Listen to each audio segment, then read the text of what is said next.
Salute, salute, everyone. It's HadukenSharon back with another show. Hope everyone is having a blessed Tuesday. Yeah, blessed Tuesday. I was gone for the holidays at my sister's house. Finally back.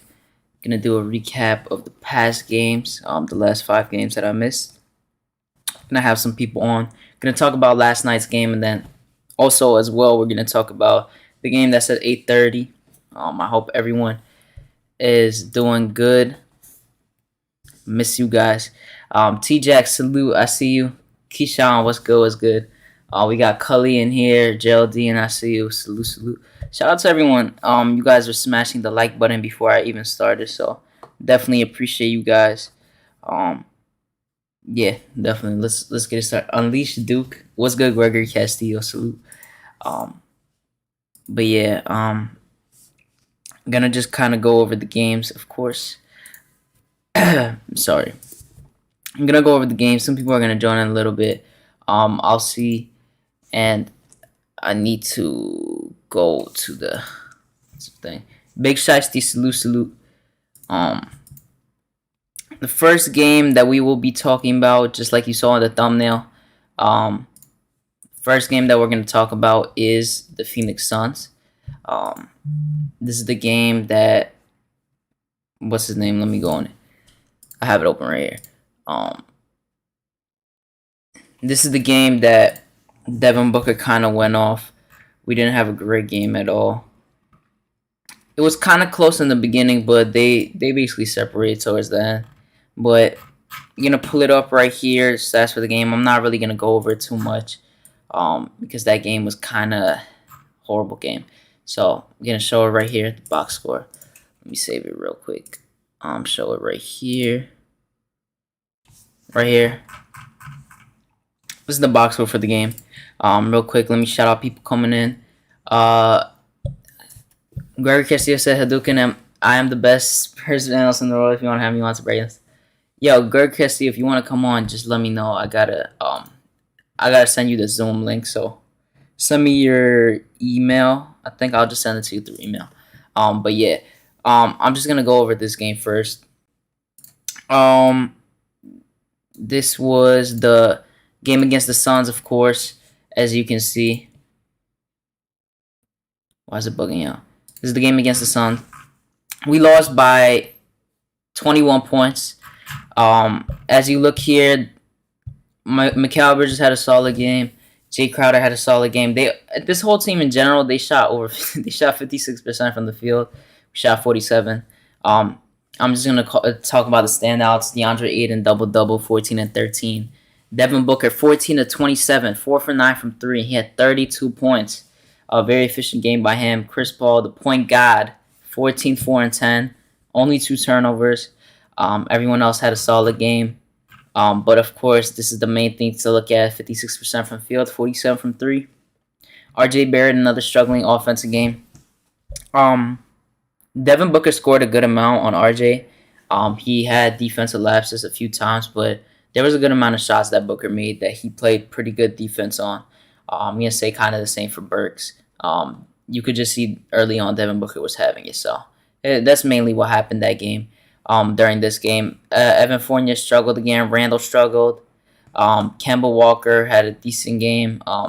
There's a lot to talk about because I've been missing for since Thanksgiving. But yeah, Emmanuel quickly had a good game, but it didn't really matter.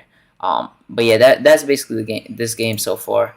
DSJ, what's good? Samir, salute. Mikal Bridges should have been a Knick. Fire Steve Mills. Yeah, fire Steve Mills. Steve Mills trash. But yeah.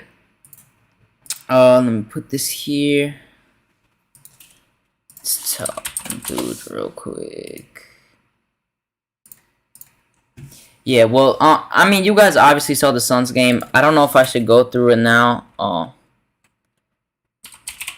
not gonna go through it now, cause we already know what happened. That game was kind of trash. I don't even wanna talk about that. Big Mike was good. Salute. But yeah, that game was kind of trash. So I don't really want to even talk about that game. But yeah, the next game after that was the one against the Hawks. Um, this one was obviously much better than this. Right over here we got the Hawks game. As you can see, 99-90. This is, of course, this was a good game because when we were going against the Suns, we played them at while they were on a 12, I think. No, they were on a 14 win streak. They were coming into MSG. They beat us 6, sent it to 15. So it was back-to-back tough games, but the Hawks were coming off a 7-game winning streak, and we defeated them 99-90. This is the only win we had in the last 5 games. This is the stats for the game. Rj Barrett had a good night. 6 for 11, good game for him. 1 for 3 from 3. He missed 3 free throws. That's a bad thing with that, but highest plus minus on the team. He did great. 7 rebounds, 1 assist, whatever. Julius Randle had a horrible game. Offensively again, 11 rebounds, 4 assists. It was not a good game from him. Evan Fournier had a great game. Alec Burks had a great game. As you can see, they both hit 20 points. Alec Burks could not miss at a certain point of the game. He was going off. Jericho Sims played 21 minutes. Had 6 and 6, solid game from him. Quickly had a bad game, but he had 7 assists at the same time. He made some good passes this game. Quentin Grimes came in, hit 1 3, was okay. And then Obi Toppin had 13. Kevin Hoarder had a bad game. 0 for 6 from 3, and he's a 3-point specialist. Right there. Cam Reddish is out now. He got injured during the game. Trae Young had a good night for himself. 33, 4, and 7. But the thing that stood out is that he scored 0 points in the fourth quarter until the last seconds of the game, which was a stat pad. But yeah, that's the only points he scored in the fourth. Shout out to IQ because he did a pretty good job of guarding him and making it difficult. Bogdan got injured as well, so he got taken out the game. And everyone else on the team did trash. But that game, I will say I really liked that game. There was a lot of energy on the team. We were playing great all-around ball. The passing was there. Let me see the exact stats for assists. The passing was there. I mean, there's not that many assists, but the ball movement in general and the way we were playing just looked great to me. In my personal opinion. Randall had an off game. It's always on and off. Someone has an off game, someone doesn't have an off game. Everyone is like interchanging. It's really annoying. But yeah, Obi looked good. He got this was the game I'm pretty sure where Quentin Grimes for his 1 assist, he threw a really nice lob to Obi Toppin for a windmill highlight dunk. It was great energy, high energy. In the fourth, we did great of stopping Trae Young. IQ, I'm telling you, IQ. Guillermo's been saying this. Ethan's been saying. Everyone's been saying this. IQ's level of defense and intensity has increased, and he's starting to get better at it. And he gave Trae Young trouble, so I definitely applaud him for that. He had 9, 3, and 7. Shooting wasn't there, but still the defensive end really affected it. This is the first game that, by the way, because I didn't mention it, but you guys obviously know because you guys were here. But this is the first game that Kemba Walker, yes, Kemba Walker, was told he is out of the rotation. We don't got Kemba in the rotation anymore. He's not going to come off the bench, Thibs said. So this was the first game, and it worked out well. But since then, we have not gotten a win. Soulfinger 12, salute. Let me read what people saying in the chat. Keyshawn, what's good, bro? DSJ said we played up to the Hawks. I agree. Played really good that game. Damn, DSJ, that's tough. What'd he say? Yeah, yeah. Watch Miles' situation, though. MJ's cheap. He might let Miles... Nah, I don't think... They're not letting Miles walk. There's no way. Does this team ever work on their free throws or what? That's the thing. The Knicks... I think this was this game, and... This might be the only game, but we rarely go over, 15 free throws now. We don't shoot a lot of free throws. And this is one of the games that we shot over 20. We didn't really shoot that well from the free throw line, if I'm being honest. But yeah, they definitely need to practice on that. Thanks, DSJ. Got kind of crowded, but I hope I shed some light on the Spurs. Let's see. Once it became a family room, the conscience changed. Didn't even get a chance to answer your question about the coaching scheme. I agree with DSJ. Fire Steve Mills. Yo, what's good, Knicks Nation? Greg Pop and Thibs run the same scheme, except now he got rid of DeMar, which was our Randall last year, so now Ballman is even more important for the Spurs this year. DSJ, I mean, Greg Garcia, I completely agree. I'll have you on after too. Like you said, you wanted to join, but kind of talking about this in the end of Freezy's show about. We'll talk about it actually a little later, but it's about the new thing. They play everything through DeJounte Murray now, so we'll definitely talk about that. But let me know your key takeaways from the last 5 games, any of the last 5, like you saw in the thumbnail.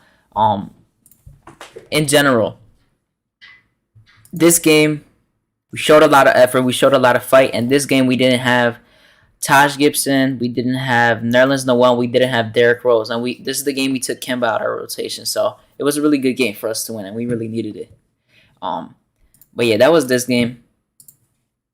I'm gonna go next game right here, which is the Brooklyn Nets. This was a controversial game as best, very controversial game. We always have, this is the funny thing, we always have a tough, close game with the Nets. No matter what it is, we always have a good game. It's never bad. It's usually mainly close. Like, we really fight well with them. Sorry, someone said something. Oh, yeah. Okay, yeah. We always have a good game with them. As you can see, the score, we lost by 2 points. And there was a lot of controversy because the last 2-minute report actually said that there should have been a 3-second call on LaMarcus Aldridge. And that foul, I think, they said that Julius Randle got fouled and one foul shouldn't have been called at the time. So definitely was a tough game to lose. This game we really needed. If we beat the Hawks and then the Nets back-to-back, it would have been great wins to continue our momentum, but it didn't really work out the way we wanted to. As you can see, Rj Barrett, he only played 8 minutes, but he got, I guess, 4 points, 4 rebounds, 1 assist in 8 minutes. But he had an illness, so he missed this game, and he missed the next game, which we're going to talk about, which was against the Bulls. Julius Randle had a great game here, 24, 9, and 8. One of his best offensive games so far this season regarding efficiency and him not really scoring from the three-point line because he's starting to play a little more in the paint, which I love. But the thing that was the worst part about Randle in this situation is that he got a tech. And I know all of you in the chat know I've been saying this. A lot of us have been saying it. His emotional intelligence is just horrible. And it just continues to happen. So I definitely, I mean, I know the call was bogus, but at the same time, you can't cost it. You can't just get a tech, because when you get a tech, it kind of changes the momentum and the flow of the game. So it definitely wasn't the best thing to do. Sorry. Mitch had a solid game, 8-7, 8-7, 4-5. Evan Fournier had a decent game. He's starting to show up a little more, but he's still on and off. Alec Burks, 9-21, 4-10 from the three-point line, but he did have 5 rebounds, 5 assists, and 25 points. This game high. Not game high, team high. Derrick Rose had a great game back, 16, 5, and 9. Great game. Nerlens Noel scored no points in 18 minutes. But, that's Nerlens Noel for you. IQ, another solid game. Obi, a solid game. Grimes barely played. But, yeah, here you'll see. I'll say this. Julius Randle did a pretty good job on KD in the first half because they kind of made it hard for him. But second half, he was on fire, especially in the clutch time. That's where the superstars play well, and they usually take it in their own hands. And KD shot over Obi. He made a mid-range. He shot over Randle multiple times. He made a mid-range. He was going off. A really tough game by him. After I read these stats, I'll read your comments. Just give me a second. LaMarcus didn't really have the best game. DeAndre Bembry is usually there just for defense, rebounding. He pushed the ball a bit. He's doing fine. Thing that made me mad is that this is a common trend. So you'll see this. You saw Trey stats. You saw Booker stats, and now you see Harden. Harden went 11 for 20, 3 for 8, 9 for 10 from the field. Barely, he was really close to having a triple-double, but he had 34, 10, and 8 with 3 steals. And he had 28 points at the half. 28 points at the half. Granted, 6 of them were free throws, but 3 games in a row we had a player have 20 points at the half. First game it was Booker. Second game it was Trey. This game it was James Harden. It's just not the best pattern.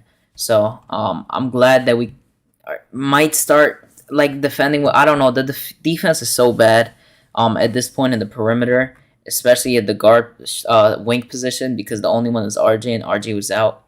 We really don't have any defense.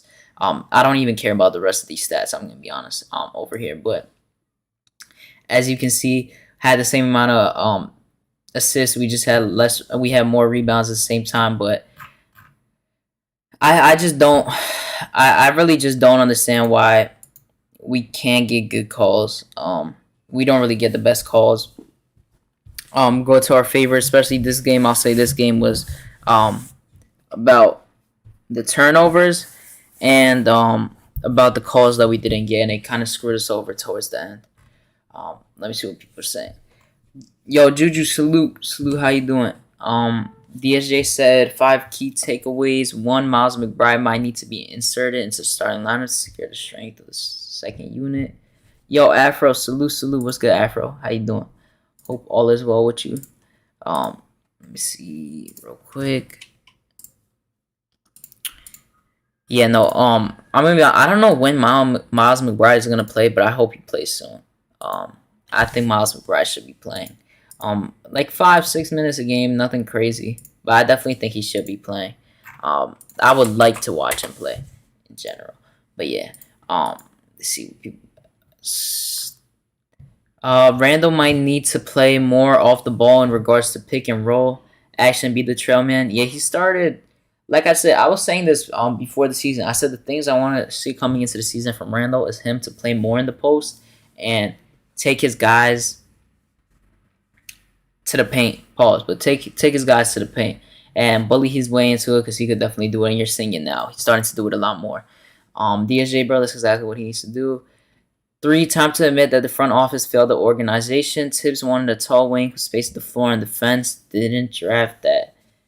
And defense, they didn't draft. I agree. The front office, the team they made and they built is just not working right now. I'm not gonna panic now because there's still time. But C-Max said 5 DSJ speaking facts. I agree. 4, Thibs failed the coaching staff by electing to hire more individual developmental coaches rather than offensive scheme orientated coaches.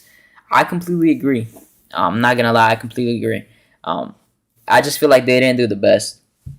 The best thing, I didn't want Fournier. I hope he proved me wrong. I still hope he proves me wrong. But at the same time, we're just not a good. Our team just doesn't mesh together right now. I'm hoping today is the game where we pick it up, we win the game, and we start a little streak. Hoping we can start a streak, because these next games really like kind of define our season, because we're going into a lighter stretch compared to what we had before. Stephen Fox, what's good, Stephen Fox? I appreciate you for the shout out. Make sure to check out Sports Vibes TV if you haven't already. Shout at me out. I appreciate you, Foxy. He's the co-host. I think every Sunday. Yes, Sunday. Sincere the Genius, what's good, my guy? DSJ speaking facts. DSJ, I would say the organization. I say they screwed over Thibs. I would say yeah, both. Basically the same thing. But yeah. Shout out to everyone that's watching. You got 20 people watching, 23 likes. Make sure to smash that like button if you haven't already. Greatly appreciate it. I appreciate you guys for being here. I'm telling you right now, I'm going to start doing more things because I'm about to end my semester. So I'm going to be doing a lot more things. Not just with the Knicks. I'm going to be doing Knicks. I'm going to be doing special watch-alongs for other teams. And you could just like come by, watch if you want. Listen up, ask questions regarding anything. And then I'm going to do some section with a few people. Ethan's going to be in there. Maybe anyone else like Guillermo or Mark or anyone. And we're going to do a special section weekly about not just the Knicks, but this section is going to be more for other teams and just things that we find interesting. So that's going to be another thing I'm going to do. So yeah, make sure to smash that like button, subscribe, turn that notification bell on. It's greatly appreciated. What's good, Josh? He said, you still my favorite Rj Barrett fan. Yeah, that's nice. They were on the same page. Front office wanted youth, high upside, and we now want Thibs. And we know what Thibs wants is just his team is two sides of the same coin. One side is vets, Yeah, I agree to a certain extent. How do you know what Thibs wants or what Thibs wants to do? I mean, I don't know. It's just a lot of sources just saying that he wanted Bullock and he wanted to go a different way, but it just didn't happen. Right after Thibs, can we please just get a young modern coach, not a coach with a rep of someone's uncle? I don't think we should be firing Thibs because it's not his fault how we're playing right now. Definitely not his fault. Nick G. What's good, Nick G? Salute. What's up? When you get a chance, let's chop it up. Afro, I got you, bro. Hit me on Twitter. My Twitter's in the description, everyone. If you want to follow me, make sure to check it out. Hewlett, what's good? Hewlett, what's good? Salute. Our 2-game winning streak starts today. Juju, I don't know why, but I do feel like we're going on a winning streak, and I hope it's a long one. I don't know. We need to go on like on a win streak. A win streak. If they give Thibs the players he needs, he will fly. I agree. I just don't think I don't know, Fournier, Alec Burks is our starting point guard. Like, just think about that. That just makes me like mad. That just makes me mad that he's our starting point guard. Because although the front office hires the head coach hires his coaching staff. You're not wrong. What he wants. Got you, bro. I got you too. Yo, okay. Let me continue on with this. I'm gonna go on to the next game. But yeah, the Nets game, we fought hard. I'm mad we lost because of the call, but at the same time we had a really hard fought win. Next up, and you're gonna see the next games too here that I'm gonna show, but next up, right here, we had why did I go all the way to the beginning? The Bulls. This is our third time playing the Bulls. The first time we won by 1 point after choking a lead. Second time we lost by 2 points, I think. And this time we lost by 4 points. And this game, Rj Barrett didn't play because of the illness. Fix your curtain rod. No, that's just how it is. Don't worry about it. But yeah. DeMar DeRozan, this game, 12 and 19, 63% from the field. 34 points, 6 rebounds, 3 assists. He had a great game, of course. Javonte Green played 30 minutes. He's mainly there for defense, not to score. But yeah, he had a great game. I'm going to just say this right now. The Bulls' big three went off this game. That's what you need to know. They had 27 plus each. Vucevic, 10 for 18, 5 and 9 from 3, 7 rebounds, 3 assists, and 27 points. Mitch, I'm going to talk about Mitch later. I'm going to show some quotes of what he was saying, but Mitch was leaving him wide open so many times this game. He is just he's like tired and slow at the same time right now. So he's still getting better with conditioning. So, I mean, he really hurt us this game, especially at the end of the game because a good amount of his points were coming during the fourth quarter. He left a lot of wide open threes, a few wide open mid ranges, but Vucevic had a great game. He really took advantage of it. So shout out to him. Lonzo didn't have the best offensive game, but he does the other things. He had 3 blocks. He had a solid, good game. Zach LaVine, 27 points again. So their big three had 27, 27, and 34. Yeah. They had, 54? They had 88 points combined by 3 players. It's crazy. Alex Caruso, 4 steals, 6'6". Okay, wait, 6'6". That's cursed, but he has 6'6", and 4 plus 21 highest on the team. Had a great game too. His offense is not really the most important factor for the team. So yeah, that's obviously gonna happen. Yo, I'm not changing that CP, bro. Right? Don't worry about it. Yeah, don't worry about it. Nah, I ain't saying fire him. I'm just saying after him, we get more modern coaches like him and Pop only see the game their way. Although those days are long. Yeah, I mean, I know what you mean, but at the same time, there's not really a lot of good young coaches. Like, you really need to get it. Like, the older ones are the best ones right now. Pause. Don't think of it in a weird way. Boost Mobile. What's good, Boost Mobile? Yeah, sincere. We're going to talk about that. It's crazy, too. We're playing them tomorrow. We got a back-to-back. Yeah, but continued on. Let's go to the Knicks. Evan Fournier had another good game here. 6 of 14. 4 for 10 from 3. Kind of looking like what we paid him for. 4 steals. Randall, again, back-to-back games. He had a great offensive game. 30 points. 14 for 21. And look, constant stat. This game he made 0 threes and shot 0 threes. Last game he shot only 2 threes and missed all of them. So he's not shooting threes as much. So for the people that were, you remember that game that Randall shot 10 threes and everyone was complaining? This is why people were complaining. He should not be shooting threes. Stay in the post. Please, Randall, stay in the post. 30, 12, and 6. This is a great game from him. Not just the stats alone. Just look at the game. But the one thing, again, his 7 turnovers. He has so many turnovers every single time he has a good game. Like, it's so annoying.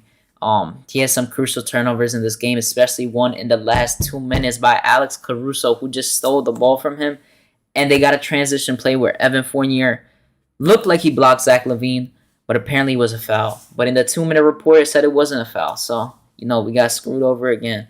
But I can't fully blame it on that because nobody really helped Randall at the end of the game. So I can't blame it on. I can't really blame it on him fully. Because that would just not be fair at all. Yeah, Mitchell Robertson 9 and 8. He had 5 blocks though. He had a great, I guess not defensive game, but he did good against the paint. I'll say that. Alec Burks quickly did not have good games. They didn't have good games. They had a good amount of points, but they shot horrible. Derrick Rose had a solid, good game. 16, 2 and 6, 4 6 from the field. Obi again, another good game.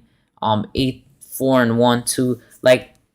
We even had Kevin Knox come in and make a 3. So I guess it is what it is, but that was solid. How do y'all feel about our small ball lineups? I'm fine with running Randall and Obi together, but it's only to a certain extent. I'm not trying to run that for a whole game, but I will do it for maybe 10 minutes in total, 10 to 15 minutes, something like that. All is well, good to hear. Hewlett said, I just wanted that Mitch was banging with Joel Embiid early in the season. Pause, but yeah, the thing is, I listened to it earlier. Mark Berman or Stephon Bondi tweeted that Mitch said that he was 280 coming into training camp, and now he's 265, but he's still dealing with his conditioning. He can only play 6 to 7 minute spurts, but he can't, he runs out of gas really quickly, and you can see that. We've been saying that.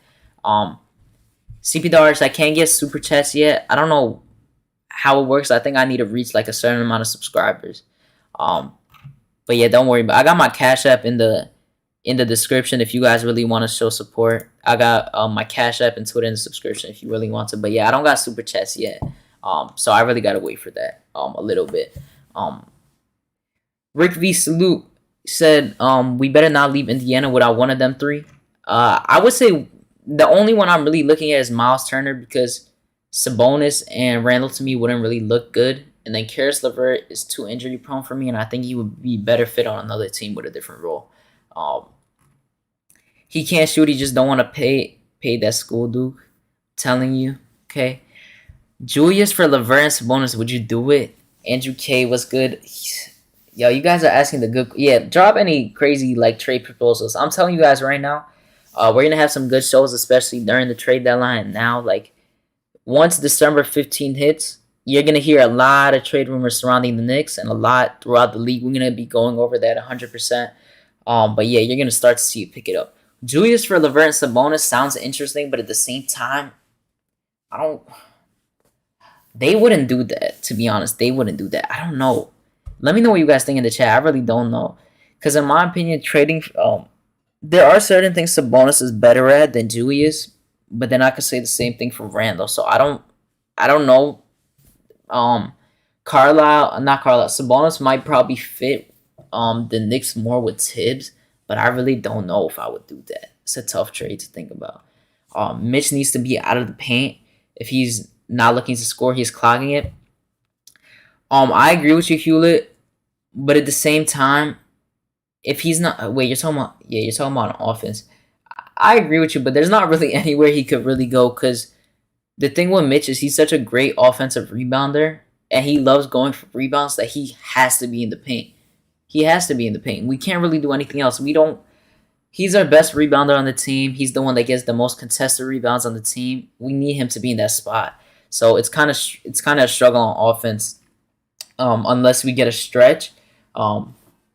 By the way, I heard Lucas Somatic. I know a decent amount of Knicks fans who watch Westchester are just like him, and watch because of Miles McBride. They see Lucas Somatic actually got Westchester Player of the Week for this week. So he's definitely doing something down there. I really don't know if we ever bring him up. Potentially, who knows? What do you guys think? I don't know.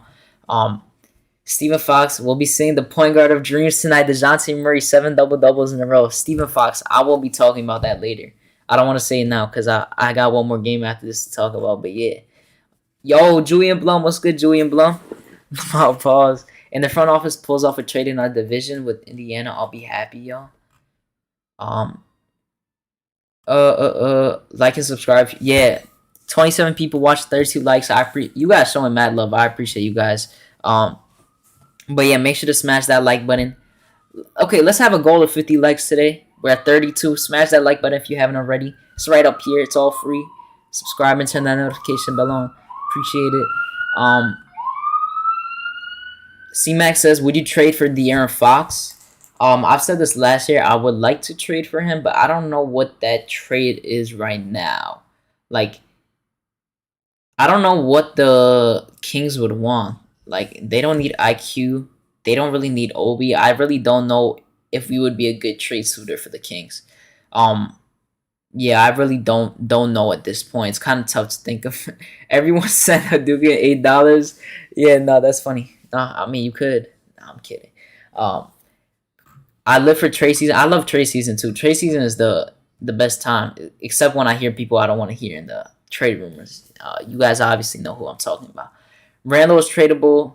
Probably everyone is tradable, to be honest, but I just don't want RJ to be traded. So to me, that's my untouchable. I don't care what anyone says. You could come at me. It's not going to change my mind. I'm sorry. Don't care. Respectfully. They all in on Jude. They're not trading him. They're going to add to him. If he becomes the number 2 or 3, they don't care. They're all in. I agree with you. I don't think they want to trade Julius.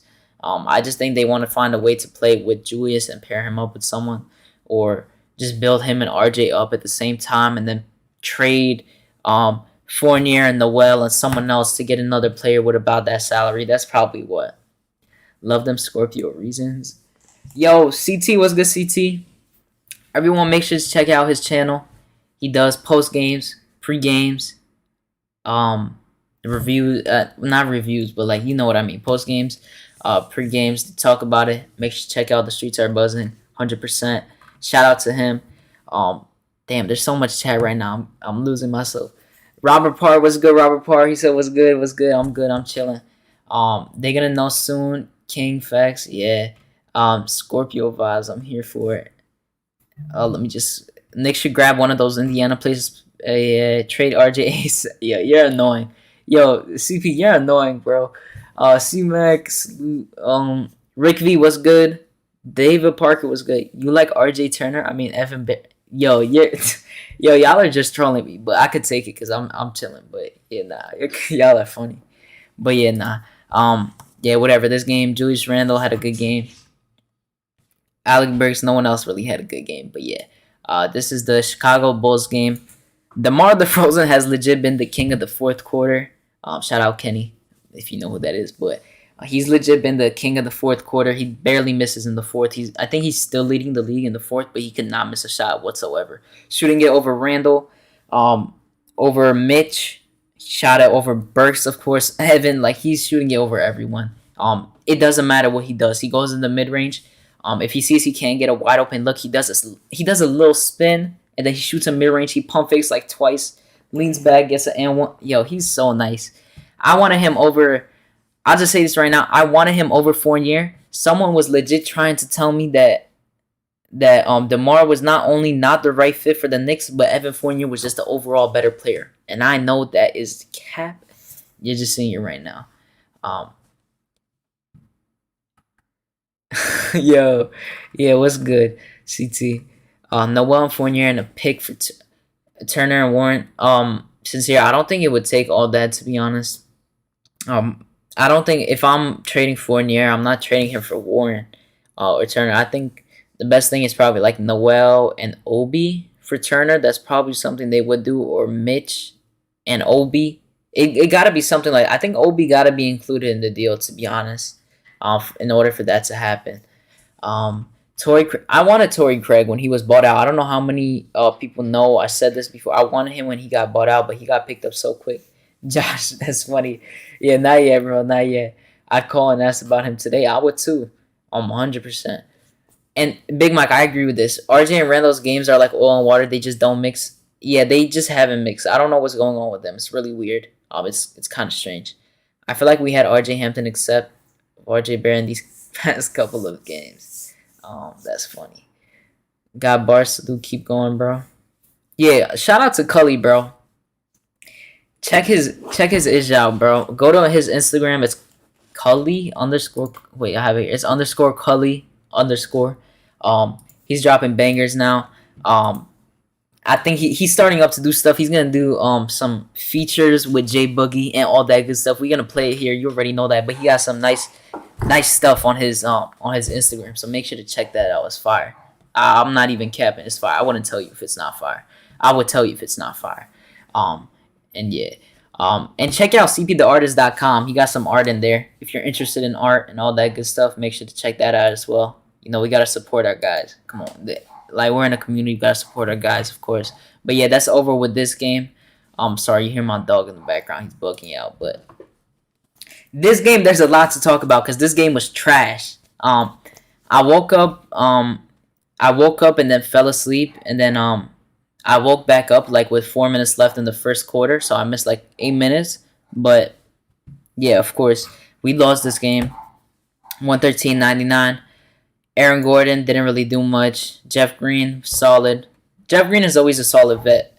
Jokic, yo, I'm telling you right now, and Coach Colorblock said it best to me when we were watching the game. He said, Jokic did not break a sweat whatsoever. 32, 11, and 5. And he went 14 and 19, 3 of 7 from the 3. He did not break a sweat. He was having his way. He did that in 27 minutes. Actually, give me a second, because my dog is bugging out, bro. Give me 1 second. I'll be back. Don't worry. Give me a second.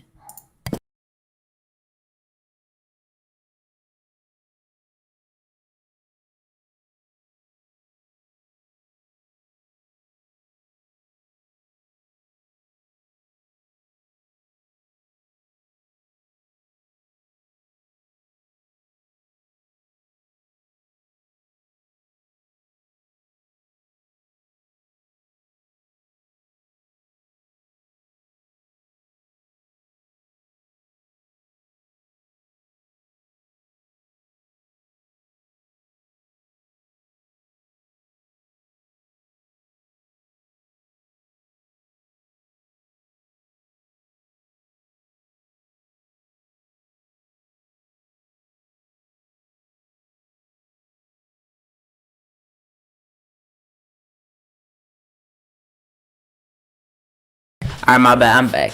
Yeah, I'm sorry. He was bugging for no reason, but yeah. Let's see what people said. We need that Cully Hadouken freestyle. I might have one with him. No, I'm actually nice. So if I get some lyrics, I'll definitely spit some. Pause. Oh my God, not the Nuggets game. Yeah, I'm about to go off in this Nuggets game. I was praying we didn't get to this game. Yeah, this is the final game I'm gonna talk about. Then we're gonna do the pregame. About to strangle. Nah, he wanted food. Yeah, but yeah. Let me go back to this game. Yo, Jokic had his way with every single, like, no matter who was guarding him, this dude would just turn around, hook, and then it would go in. Like, he would shoot a 3, he didn't care. Like, he has no feelings and emotions in his eye whatsoever. Mitch, I'll say, like, compared to Vucevic, Mitch played a little better defense, especially on the 3s, but Jokic, no matter how much room how close you stay to him, he's gonna, like, there was one mid-range he shot over Mitch, which was highly contested. It was an and one, and he made it. A few 3s were contested, but I don't know. It was just so tough. Him and Randall again. We talked about this so many times with when they played the Cavs with Jared Allen and Mobley, when they played the Pacers with Sabonis and Miles Turner, which who we're playing again tomorrow, by the way. It's just horrible communication within with Randall and Mitch.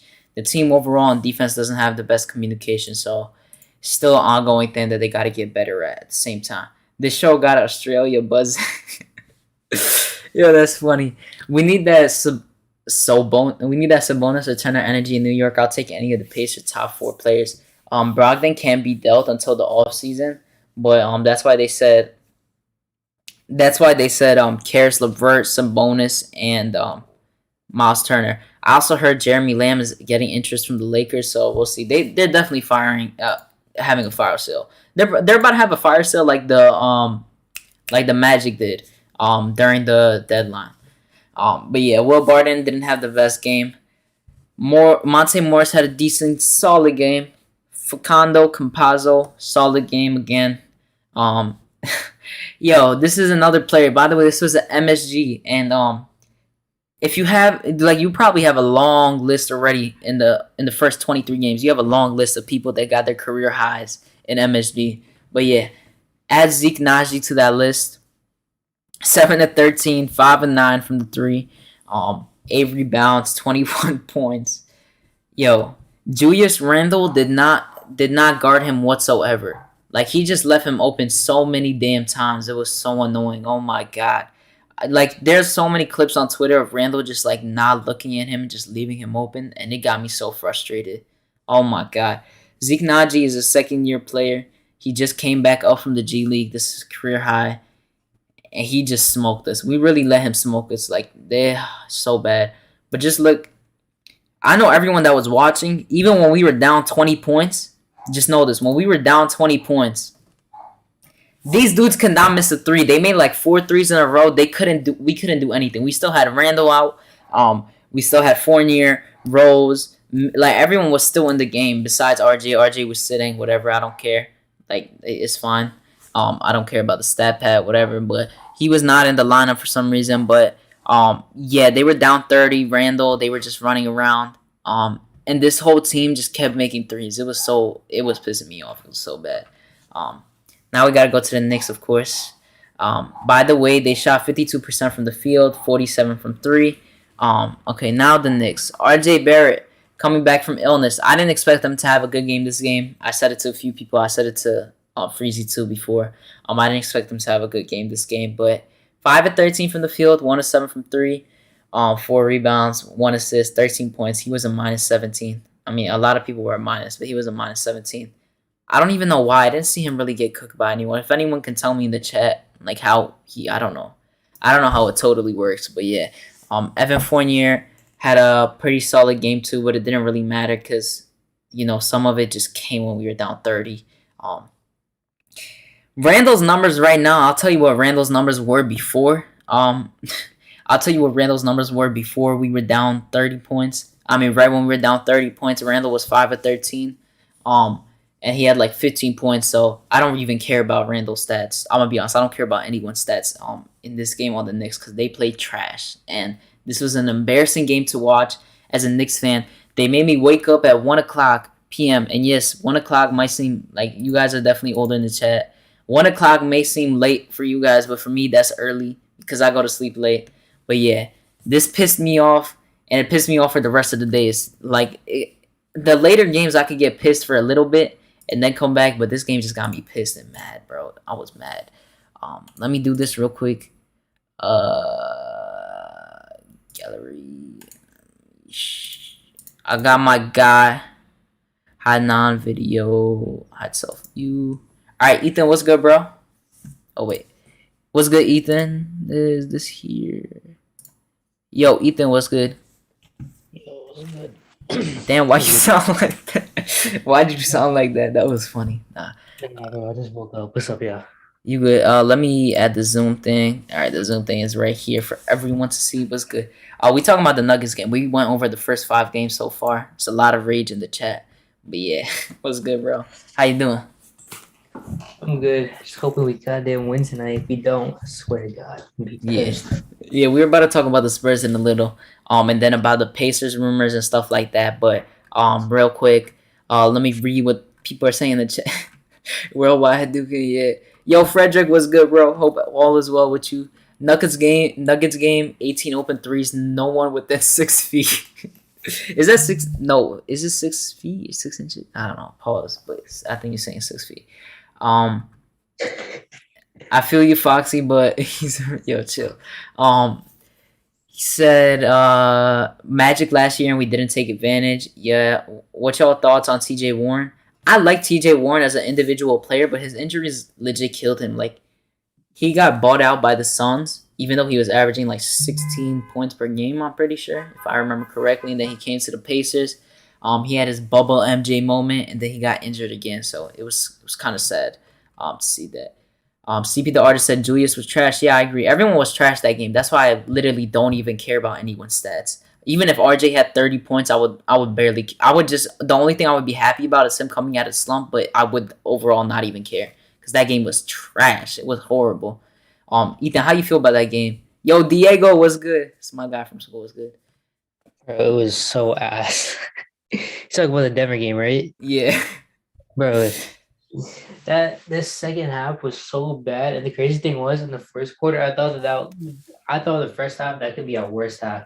In the second half, we just came out dead, and I swear to God, every time I see that bootleg handoff between Fournier and Randall, Yo, where 40 just like runs into a double team and I just said this on Freezy's thing earlier, bro. bro, I wanna throw something at my computer. Yo, I want to physically fight him, bro. I would. Bro, it's like, and you know, this crazy thing. That's like the most stupid thing to do. Like, you're a guard. The one thing they don't teach We you don't is to support run. violence, though. I'm kidding. Everyone, obviously, if anyone's The one soft thing out they- there, I don't know. The one thing they teach you when you're a guard is you don't run into a goddamn double team. Yeah. The thing is, we were down 20-30, and them just making 4 threes in a row or like 5 threes in a row, one by one, after we couldn't score on the other side was just overkill, and it was pissing me off so much, bro. I could not watch the game whatsoever. And then Julius Randle just being able to do whatever he wanted at the end just made me even more mad. Like, why weren't you doing this earlier? We're gonna talk about the press conference about the RJ thing and stuff after, but Thibs starting with the press conference was like, I expected Randle to do a lot better. It was like I expected Randle to close it out well, but didn't happen. Nah, the thing Go ahead. the thing I could have said about that was, why was it Knox in the game from the third quarter? Yeah, I want to see him in the game. If you're getting blown out by like McBride and him should have been in the game. McBride, because if you're getting blown out like that, right? The one thing you could do is at least spread the floor and put a shooter out there who can at least hit it. This dude Keyshawn says sounds like I'm talking to myself. That's crazy. There's no way our voice really sounds exactly the same like that. That's just but yeah, I agree with you. Bro, they was playing with us that game. It was like, when they get closed out, the flame throws back in. This team wasn't as good as we thought. I thought it was gonna be. I'm sticking because my prediction is my prediction. I'm not changing it. 48-34. I thought that they were gonna win like 45 games. I ain't seen them big though. It's just sad. Randall has to pass the ball and plant himself in the paint. I agree. That's why my thinking was have RJ and Kemba as your ball handlers and let Randall get in his spots in the paint. Do the little Jimmy Butler RJ Butler thing. Start that up. But Kemba's not in the rotation, so it's kind of hard now. We have a journeyman as our point guard, as our starting point guard, and he's he's not even a good playmaker. He's okay. We don't have a good playmaker on this team. RJ is our second best. It's just tough.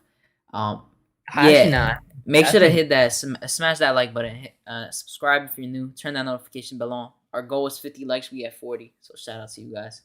Go ahead. At this point, I don't even think we got a good playmaker like that. I think our best playmaker is Heroes and Quick. Quickly is not a good playmaker to me, in my personal opinion. He's okay. Just because of his core vision, especially. I'm just saying for the fact that he's getting better in the half court set, and he's been an improved playmaker. I haven't seen anybody. I could say that. Sincere. Okay, let me ask you. He said, I think Warren can be that 3 that we need. Do you like TJ Warren? Out of everybody on the Pacers, the last person I'm trading for is TJ Warren. Yeah, that's funny. I was streaming on Twitch and hop off to watch that hot garbage. Yo, that's funny. Yo, CP the artist said I was up playing Fortnite. No, I was not playing Fortnite. Unless you're talking about Ethan. I actually think I did play it because I just saw the game got an update, so I went on for 1 second. But I don't play it anymore. That's a long time ago. Eric Surreal, Chuck Allen, what's good? Eli M, what's good, bro? Drip more, salute. Be civilized, what's good? Shout out to all of you in here. Appreciate you guys. Go ahead. Now I was just saying, back to the Pacers thing, right? If I'm trading for any one of those dudes, I'm trading for Sabonis, Turner, Brogdon, and even LeVert before I get TJ Warren. There's just like he's just a no-go for me at this Damn. point. Wait, say that again? Brogdon, Sabonis, LeVert, and Turner. I'm trading for Who you all of going them. for first? But wait, First, why would you do that though? That's the thing. Like you're kind of remaking the roster, just no, like the I'm saying I Pacers. take any one of those four players instead of TJ Warren. Okay, that makes. By the Yeah. way, I appreciate you guys. This is funny. This dude CP, CP appreciate you for the 7.99 Cash App, and you too, Julian Blum. I appreciate you guys greatly for that. Yeah, I obviously don't have super chat. Yeah, I think you need like 1K subscribers. I'm not there yet. So if you guys ever want to, it's in the bio with my Twitter. If you guys want to check that out. Um, Yo, Afro said you the only person who can have a show talking to himself and responding that we won't call crazy. Yo, now y'all are bugging. We know you lose to that fight Hadouken. Yeah, obviously he like 6 foot something. I'm just playing. Man, child, what's good, bro? It's like white Ryu versus the blue Ryu. Pre-puberty voices. Um, Okay, so that's my next question. Do we put McBride in the lineup so Burks can get all that PC spot? You have a theory over McBride. What do you think? Or I'm playing. I said this before. I'm playing. Thibs is not going to play McBride right now. He's going to play him towards the end of the season though, because if you see the way he's played him, right? Mhm. He put Dice in the summer league for a reason because they were going to go with Johnny Bryant or Al Booker, but Thibs actually put his main assistant down there. Deuce McBride the whole time had a West Virginia player on the ball. Now they transitioned him off the ball just so he could run the basic wing point too. So and now in the G League they're making him run point. So now he just wanted him to get comfortable just in case of when he brings him up, he has a flexibility of he can play him on the ball or off the ball. And most likely he's gonna be playing off the ball because I don't see him putting him on the ball just yet. Yeah, the thing with me, like I want McBride to play like 6 minutes every game. Like I want him to get like a few minutes from Burks, maybe like 2 minutes from Derrick Rose, like a minute or two from Quickly. I just He's want him to gonna get a little burn. I think it's gonna he's come in the next 5 games.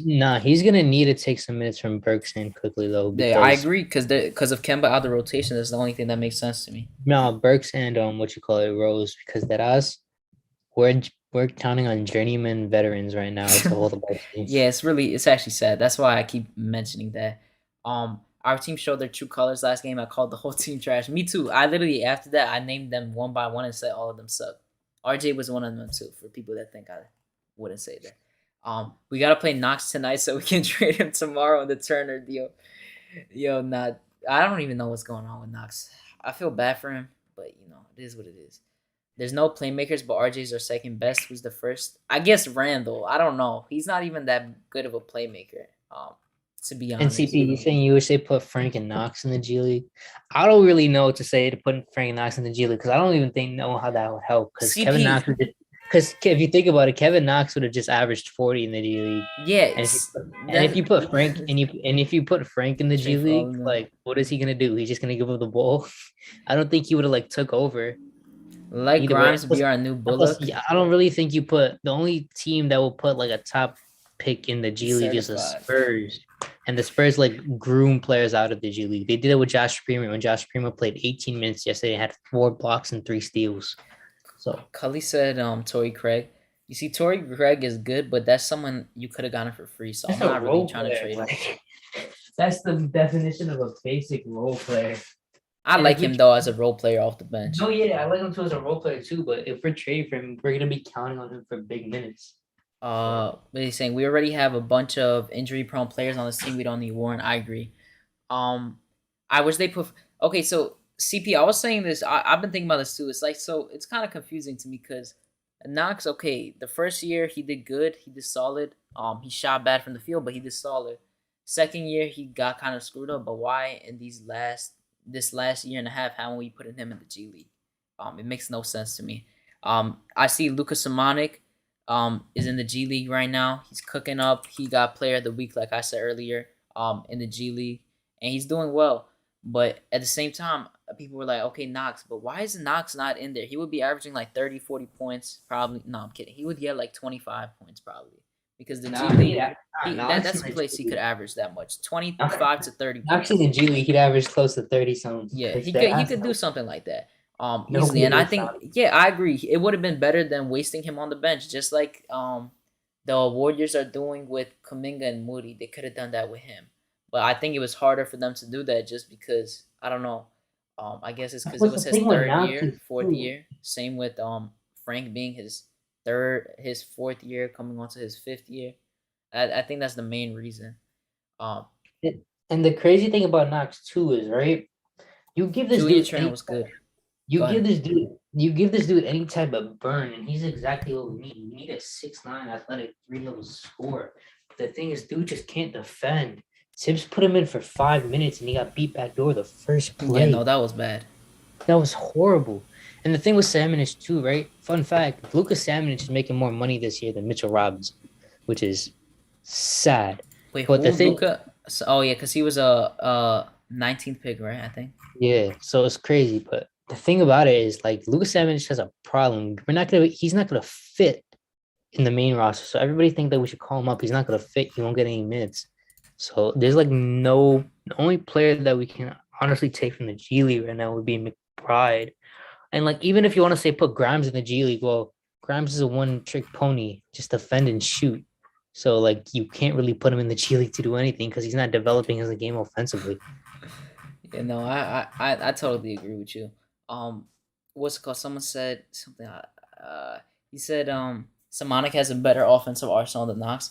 I don't think so. No, he does not. Because I'm gonna be honest, Knox actually has a good skill set. He just doesn't know how to use it Knox at is the one of NBA level.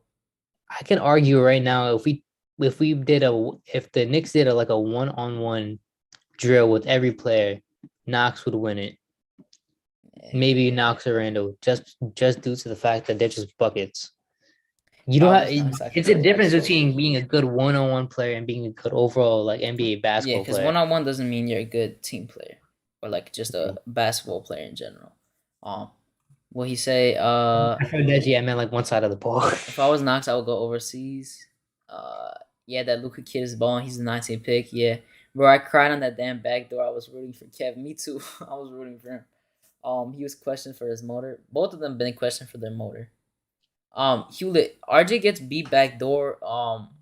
A good amount of times. I think it's been less a little recently, but he has been getting better at it as time goes on. That's two tricks. I want to see our who Andrew. I don't see no one name. Am I blind? I don't know if I'm blind. Oh, it's Andrew K. Yeah. Please smash that like button, subscribe, and and all that reminder bell. Yeah, I appreciate you guys. Appreciate you, Foxy.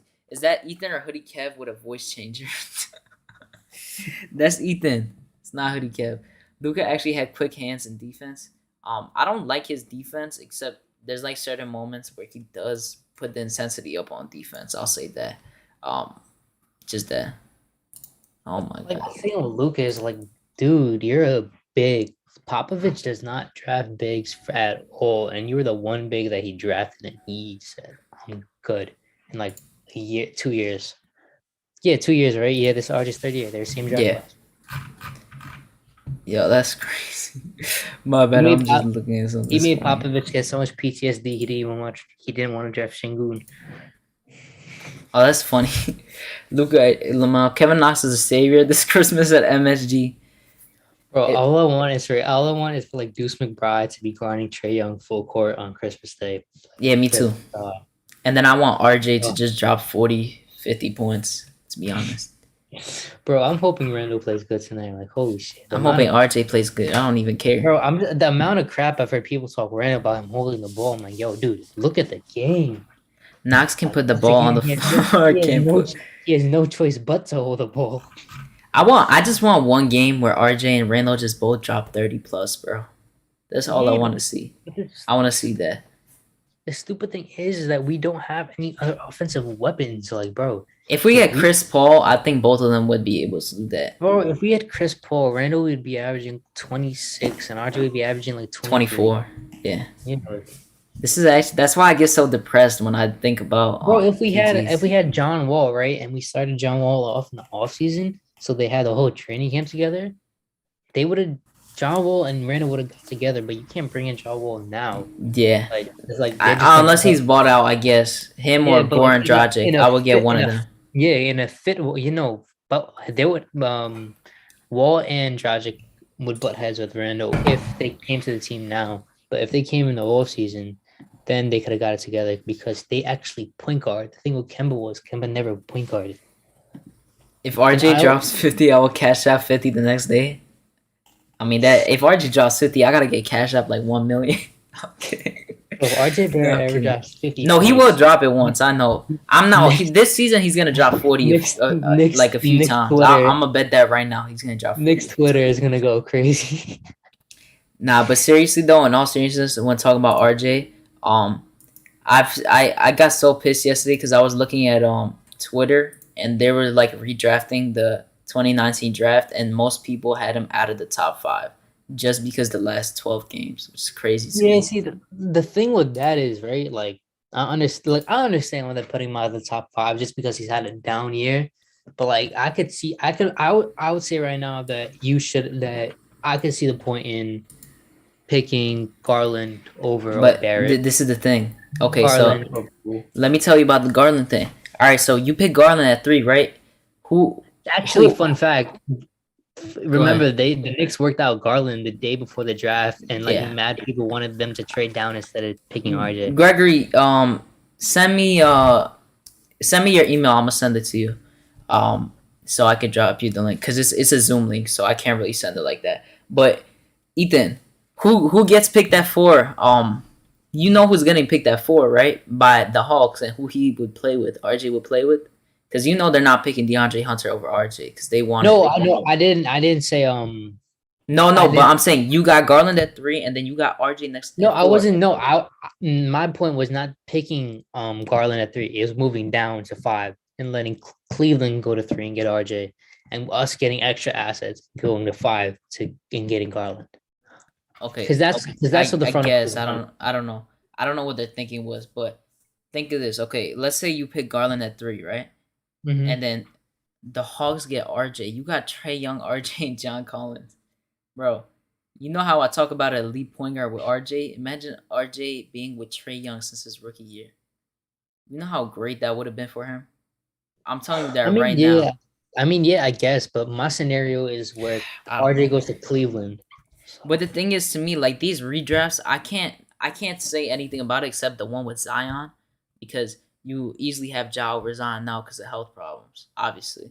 But the thing to me, I can't do no redraft, like you were saying, the Mobley thing, until like 5 years down the line because people develop differently. So I really need to see it for what it is. Yeah. Like the RJ one, like mainly everyone, because last year they weren't saying this, mainly because of the last 10, everyone got him out the top 5. Poole, in my opinion, Poole could crack the top 10, whatever. He could come into the top 10, but at the same time, Poole he's already in the top 10. I think he's gonna crack into the top 7 though. But that's what I'm saying. Like Poole, people don't understand that Poole is thriving a lot because a lot of attention is not on him when he's in the. Yeah, Poole has one of the biggest green lights in basketball. He has the biggest green lights, and he has the best scenario. That's why I say with Garland too, because Garland is a floor general, and he got your guy Mobley, and he got Jared Allen, who he can just pass the ball to, and they can do whatever they want. And Sexton, Sexton got injured, and it was a present in disguise for Garland. And now he could do whatever he wants. That's why it's hard for me. I can't do none of these like conversations with that. Yeah, the bigs that they have in Cleveland are stupid.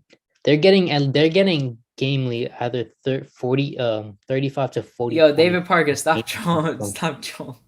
Yo, that chill. All right, I'm gonna stop with the RJ thing. But yeah, Poole is a good finisher. Yeah, I'll say that he has some nice finishes around the rim.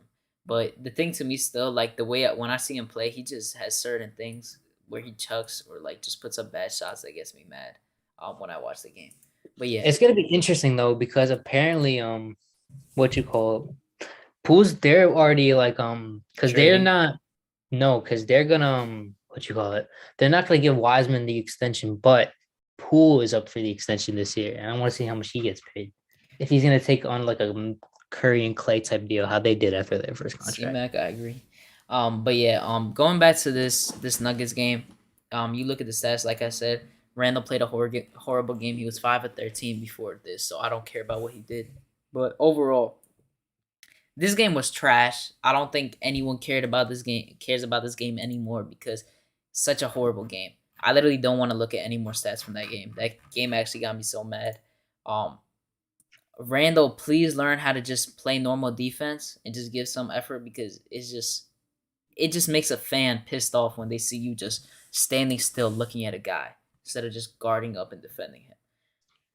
But yeah, okay, let's go over to the Spurs and Greg Castillo. Did you send me the thing? Send me your Twitter if you. He says, did he send it? Drop that link. I can't drop it, so I need to know if you sent it. Still, send me your Twitter. I got my Twitter in the description. Send me it. I'll send it to your email. RJ should have been green lighted. Yeah, I agree as well. But what do you think about the Spurs game? Actually, you could say that if you want. RJ should have been green lighted, but the thing with the Spurs is, bro, I guarantee you, bro, it's the most typical game for Brennan Forbes to come in tonight and drop 30. I swear to God. I told Coach Color Blocks that Dougie McBuckets is dropping 25. Bro, Brennan Forbes is just gonna be that one annoying ass dude who goes like 10 for 11 from 3-point range tonight.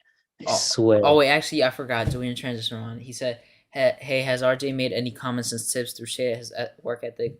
Well, he hasn't, and I tweeted at Ian Begley, and he said he was gonna ask if RJ was in the press conference, but he wasn't for workout. But Thibs kind of talked about it the day after too, and I mean he just reiterated that it wasn't really taking a shot, but it was mainly him being sick. Tonight is back where RJ started because his first game ever was in San Antonio. He dropped 25. He dropped 21. No, I think it was 25. No, it was 21. I remember because I love that. That game was a fire game. I love that first rookie game. But yeah, he said that RJ was sick, so it has to do with it too because he can't come in to practice and work out, but he wants him to get back into how he was doing it before he was sick. And he said he's really confident, so I'm not really worried. I really think these next few games, RJ is gonna start coming back alive. I'm just saying that right now. I'm having a really good feeling. I haven't had a really good feeling in a while about RJ. Ever since his slump started, I didn't have a good feeling of him coming out of it. So now I finally am. I'm gonna break the curse. No, I'm breaking the curse today. It has been lifted. Ethan, can you confirm that it's been lifted so it happens, please? Man, bro, if RJ don't play good today, then he's just a No, he's not. But yeah, we gotta see. Him after his manhood, so he better go at least for 23. The starting lineup isn't out yet, but it's gonna be out within an hour, and I'm probably gonna end it like in an hour. So we'll just see. I wish we had Hero over RJ. I don't. John Kennedy was good though. I don't think I've seen you before, but shout out to you. Hero is also a guy that's in a really good spot. I hope. Yeah, by the way, on the starting lineup things, Bondi tweeted out like a minute ago. Thibs says he's still mulling on the starting lineup. But the thing they said he was mulling on is Noel in the starting lineup. Bro, Nerlens is the most basic thing in the world. He's been worse than Mitch this year. Everyone talking about RJ to the bench. How would that make sense at all? If I heard people saying start OB over RJ or they can't put RJ on the bench because OB is the most basic. OB is the most basic generic 2K Miley created player. I swear, he can't be a 3. And I heard a bunch of people say play OB at the 3. No, he can't move laterally and he can't shoot. You want him? Do you want to play a game against the Clippers where Obi Toppin has to guard Paul George? Yeah. Chuck, I know you're saying he couldn't shoot his first year, but I mean, I think you did watch. I don't know if you saw the article or the interview, but Drew Hanlon said that they changed his jump shot, so it really screwed him over. In his and plus, with the green light thing, he should have just been able to do whatever he wanted. He should have gotten the same 17, 18 shots. He could have just learned his way into it because once he came back from his injury, he started playing a lot better. And he looked really promising towards that. But yeah, situation is everything. But yeah, let's talk about the Spurs. The Spurs.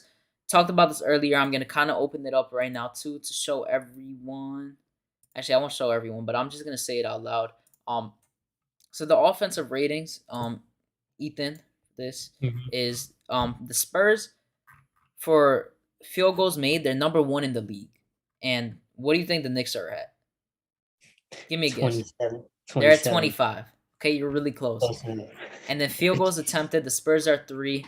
The Knicks are at 19. So you clearly see, I watch the games too with the Spurs. I watch a decent amount. I don't watch all of them because it depends on the team, to be honest, for them. But I just they watch take a when lot of shots. They take a lot of shots. They yeah, play with they a play lot of with a lot of pace. pace. Yeah. Yeah. And the thing compared to when they play with DeMar, now everything is run through DeJounte Murray, and everything is in the mid range. Everything is in the paint. Everything's in the post. People And often like that Spurs system like kind of guards down what you call it, like tens down attributes of players' ability because nobody understood how much progression DeMar made as a Spur at picking his own he shots became and such range. a better playmaker He, too. he became such a better playmaker, but that's not being shown now because he's now on his own team. Same thing with the Spurs. Do not get into a half court game with the Spurs. If they want to push the ball in transition, let them. And like get back, do the best you can. Don't get into a half court game Yep. because in a half court game, I'm They're telling gonna you, kill you. they will kill you with DeJounte Murray, Thad Young, and they will hit. And then Lonnie Walker is gonna hit a stupid shot one time or the other. Like it's gonna happen. And Ethan, look at this too. So this is the thing that we got to take advantage of. They're last in the league in attempted and made threes. Last in the league, dead last. Yeah, And we're they don't have any shooters. 11th in attempted and 7th in made. So their best shooters, Dougie McBuckets, Lonnie Walker when he's on fire, he hits a lot. Dejounte Murray has gotten better with his 3-point shot, but he's still shooting more in the mid range and staying more in the paint. But other than that, they don't. And Vassell's the other one. But that's their main Yeah, and shooters. They don't got no stretch five. But Noel's gonna get killed by Jakob Pertl, 100%. I like Jakob Pertl. He's gonna get killed by him. yeah, That's what I think is like gonna he's happen. crap defensively, but he'll kill you offensively on the offensive boards. Yeah, this is a game though that I think we should definitely win. I think this is a start of a win streak today. So I definitely hope we take advantage of it.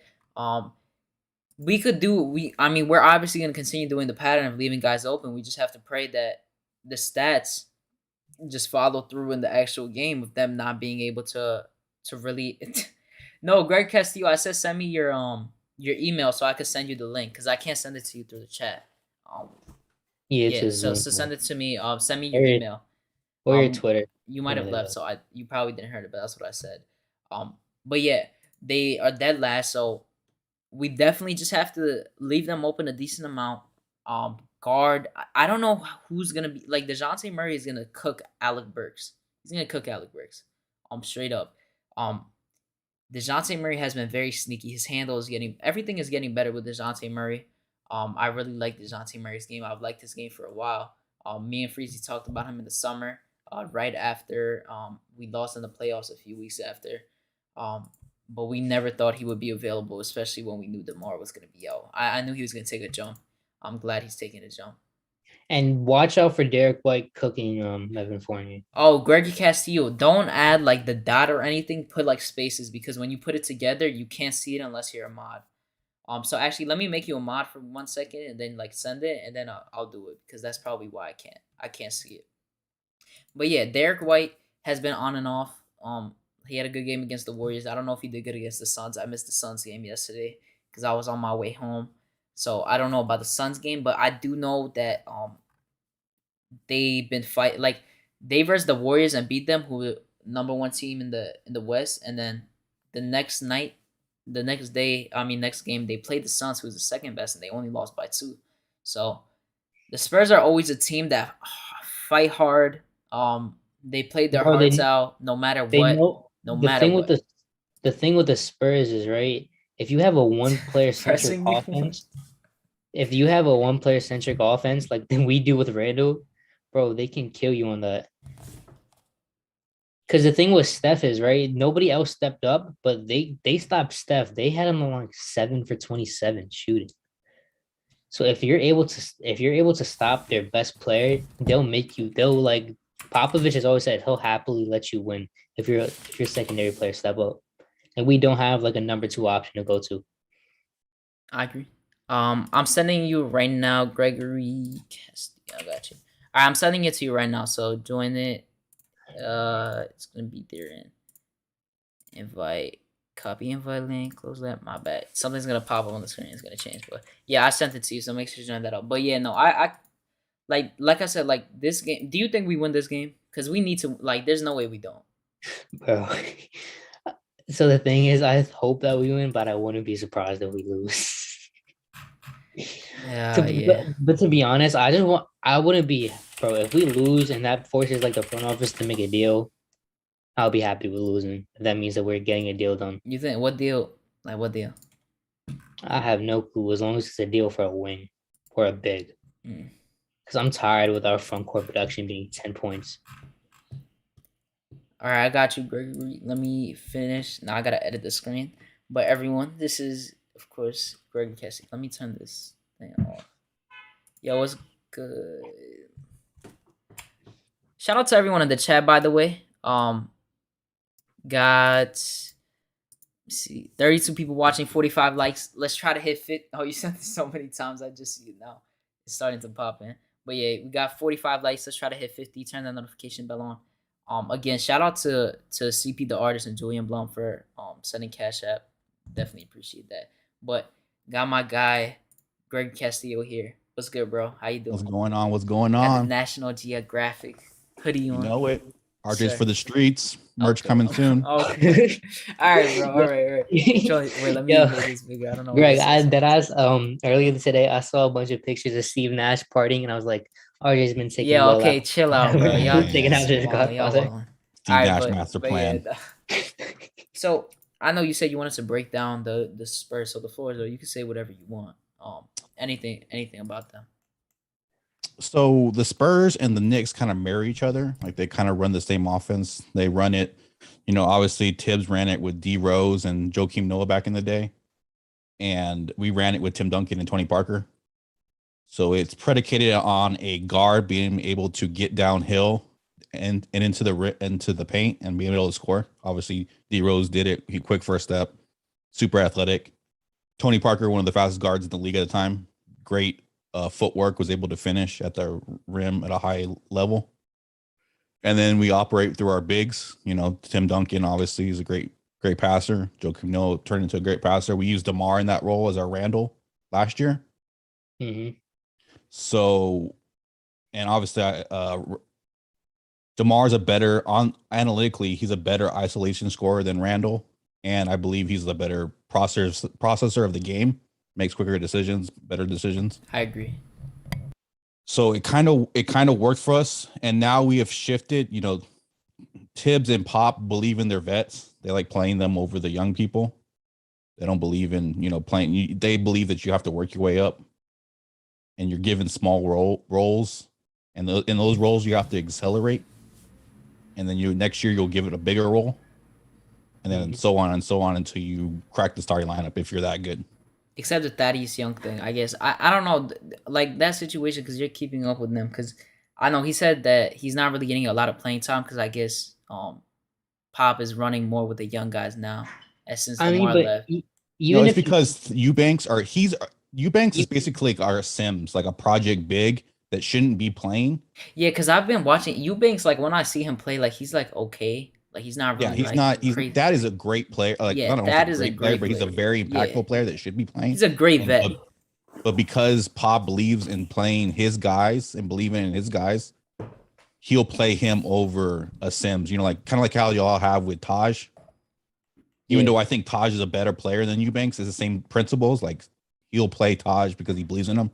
The same thing with Eubanks. He believes that Eubanks has, in the system has worked his way up and deserves a right to play in that role. And Thad was traded to us and he doesn't really, and he's not part of the future, so he shouldn't be playing. But as soon as we started playing him, we started doing better. So thank God that happened. Thank you, Pop. We were, a lot of Spurs fans were kind of criticizing him over that. Yeah, and the thing with the Thad thing, it's not like they're even winning, because if they were, he probably would be getting more minutes. And you saw the thing that they're doing with Josh Primo, which is like they did with Vassell last year. He's getting limited minutes, and they dropped him down to the G League. And we sent all of our rookies to the G League for a yeir. They usually don't come. Yeah. They don't usually play unless in case of injuries. And right now, last year, because of the C word happened and we had injuries, that's the reason Vassell played. And he was more kind of a NBA ready player more than Josh Primo. Josh Primo is like one of the youngest players in the league right now. Are you also like a Spurs fan? I'm the dedicated Spurs fan. So you like just like you're like a Spurs and Knicks fan, or are you like just like No, I love like the community of the Knicks. I'm trying to get, on the level, and I appreciate the Knicks community, and I'm gravitated towards y'all. I love talking basketball, no, but eh, I'm, it's fine. Spurs first. Yeah, no. But what do you think? Do you think who wins this game? Like in your opinion? I would say if we had Vassell and it wasn't a back to back, we'd win it. I But could see that. What I happened could to easily- Vassell? he's got injured. He's out. He's been out for the last 3 games with a quad contusion. Oh, that's why I haven't seen him. I was Yeah, wondering what happened because he's making was a good doing leap well. this year. Yeah, he's like averaging like 12, something like that. Yeah, He's been he's doing been a pretty big well. part of our bench. Yeah, I think he's gonna be the starting forward moving. Like probably. Oh yeah, Primo and Vassell are the future of the team right now. What do you think about the Murray situation? Do you think that you guys are gonna build around that he's a part of the future and no?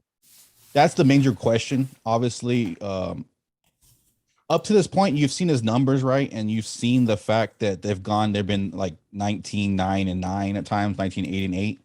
Mhm. But the efficiency wasn't good. Like his efficiency had gone down every time he got a bigger role. Like last year, he was the second option, third option at times, depending on if Derek White was healthy and he, got injured a couple times.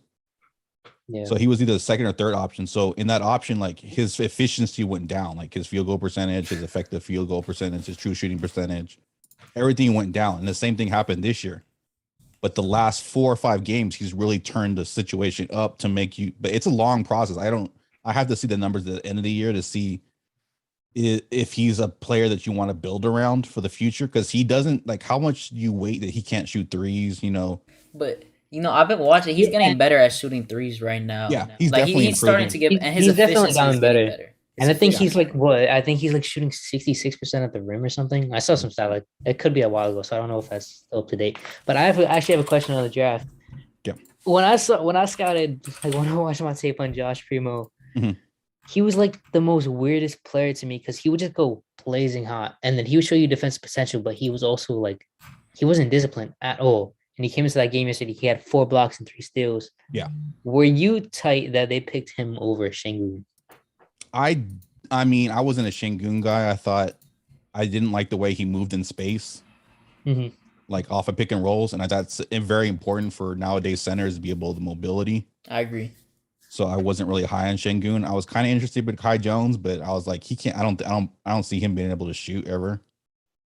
So Yeah, I I could see was that. like, he was an interesting product as far as defensive versatility he had at his size, and the way he moved was kind of interesting. But I didn't project the shot to ever come. Yeah, people always estimated that the Spurs would go after Şengün, but the thing that Pop was like, because he obviously liked his post-up players with high IQ, but he also liked mobility because he would run that pick and roll to a T. So I And didn't we've really. gone through the analytical change too. Like what happened with Aldridge, and part of why he's gone. It's because he couldn't move. Yeah, that was a big part. Like defensively, he was no longer, and plus he was kind of mad. Like him and Melo were probably the most effective by the analytical change because they were all time. They're the 2 scoringest players on the block on their respective blocks that they operated on. Yeah. And then when analytics came and they said that it's no longer an efficient shot, and that you should be like they told him to be Olympic Melo. They tell Aldridge to kind of spread the floor like Vucevic. They Shoot didn't more like threes. that. Yeah, they didn't like that role, and it Aldridge got really turned off. He tried to leave the second year from the Spurs, and we had to talk him out of it. And then like by the end of the year, like he was already tired of it, and he was like, "I just want to leave. Like they're not using me right." And you saw in the press conference, he was like, He was not happy. "I'm just thankful. I'm not happy with analytics. I'm thankful that the Nets picked me up and they're letting me be me." Yeah, So I'm looking at the DeJounte Murray split. He's shooting 73% at the rim. yeah, he's really improved. And, he's kind of like a lanky kind of guy that struggles. Yeah, his wingspan is really. Yeah, he but has he's a gotten big better at wingspan. finishing the rim. He's obviously one of the top shooters and at the free throw line extended in the mid range. He's shooting 46%, 10 to 16, 3 to 10 is like 34, and then like gets worse about that. But I mean, obviously, because he's not really a good 3-point shooter, but he's definitely getting better. His layups is 50%. And we drafted Josh Primo to the rumors that I've heard. That was surprising to me. I still don't. They Like, were believe you he's a point surprised? guard. Were you surprised? Oh, definitely. Like I had Like you didn't hear anything about like Josh Primo because I don't follow no Spurs like guys, but like the draft guys usually say. But I legit had no like that was the biggest Yeah, surprise for I me. honestly could have saw them taking Murphy before thought they would I have. was big Yeah, me high on Trey too. Me Murphy. too. I thought they were gonna take Trey Murphy, I but was high on Trey Murphy. him or Duarte, I thought they I were gonna wanted get. Jalen Johnson, but I knew after the pop and Coach K are real close, so I was like, after that blow up and he left the team and everything, I was like, Yeah, he wasn't. that's not gonna happen. I would like Jalen Johnson too. I think he was a better prospect than Obi. But coming to your status on this year, so right now you guys are like what, tied for the sixth worst in the team. It's crazy because if you guys were in the East, you guys would be way better than you guys are right now in the net in the West. But Would they? what knowing the Spurs and how they plan on rebuilding, Mhm. they already have they have their wings set, right? Because you still have Lonnie Walker, you still have like He's gonna be gone. He's been he's one of the most disappointing prospects, along with Luca. Okay, But, so I was right that he was like on and off, right? Because I swear I seen him go off one game where he dropped. yeah, he'll go off for 16 in 20, and then you yeah. won't see him for like 12 games. yeah, and but you guys have Primo, Vassell, obviously two parts going into the future. You guys are gonna make up your mind on Dejounte Murray. But what honestly, like knowing Pop and knowing this upcoming draft, what do you think that he would actually like So- to do moving forward? We're trying to get back to our defensive foundation. So the way you play defense in this league is you've got to have hybrid players, guys that are like 6'6", 6'7", 6'8", that can play, that can guard 1 through 4, 2 through 4, those type of players. Mhm. So that's why we've drafted in our latest draft Primo, who's 6'6" now, 6'10" wingspan. They project him to grow to possibly 6'8". Yeah, he's on what you call it. He's only 18. Yeah. Devin Vassell, 6'6", 6'7", 6'10" wingspan. Yeah. I also, So- I kind of want to ask you a question from your perspective as a Spurs fan. So, let's say the Knicks would try to be trying to get DeJounte Murray. What would a package in your eyes like be fair to try to get DeJounte Murray? Oh, Or do you man, think it's tough. the teams like are just not good suitors to be traded with? I don't really think we're good suitors for each other. DeJounte has proven himself on and off the court. This kind of proving himself on and off the court where it has to be a package that really wows the Spurs. I think initially they were thinking about making a move for Ben Simmons. Yeah, I heard that too. That would have been interesting. I thought Yeah. that actually might fit because knowing Pop, he just likes that defensive versatility and you have the best defensive player in the league. Yeah, and I still think it's kind of interesting because you've got if I believe in Primo and I believe in Vassell, adding Ben Simmons to that mix gets kind of interesting. Would you have But taken we that? drafted Primo to kind of be a point guard too, so that experiment's going on right now. Right now, he's Yeah, like playing a off hybrid, ball. off-ball point guard. Yeah, you're seeing because in the system you're not really a point guard, right? You're just a guy that kind of like able to score and get to the lane and the paint. Like it's simplified in this offense because you call for pick and rolls, and then that simplifies the read. Like all you have to read is the big, and then you make the either drop off or you hit the corners or whatever. Yeah, but that's how the league is tending to move forwards now. You need more than at least two ball handlers in your Yeah, starting we're going for two or we're trying to, in essence, be like the Boston Celtics when they had Gordon Hayward, Jaylen Brown, Tatum, the Clippers with Kawhi, Paul George. So Multiple ball handlers, the Hawks, with Bogdanovich, Cam Reddish, Herter. Yeah, I could see that. how would you Where have? you're trying to felt have with Ben multiple ball Simmons? handlers that can create and start the offense whenever. Just a quick. How would you have? So would you have done the Ben Simmons thing if it was an actual thing, like Ben Simmons for Dejounte Murray, and let's say because he would have to give extra stuff because of how high. Yeah. DeJounte, Lonnie Walker, Pirtle, and a I bunch think of the picks. package was Derek White, Jonte Murray, and multiple firsts.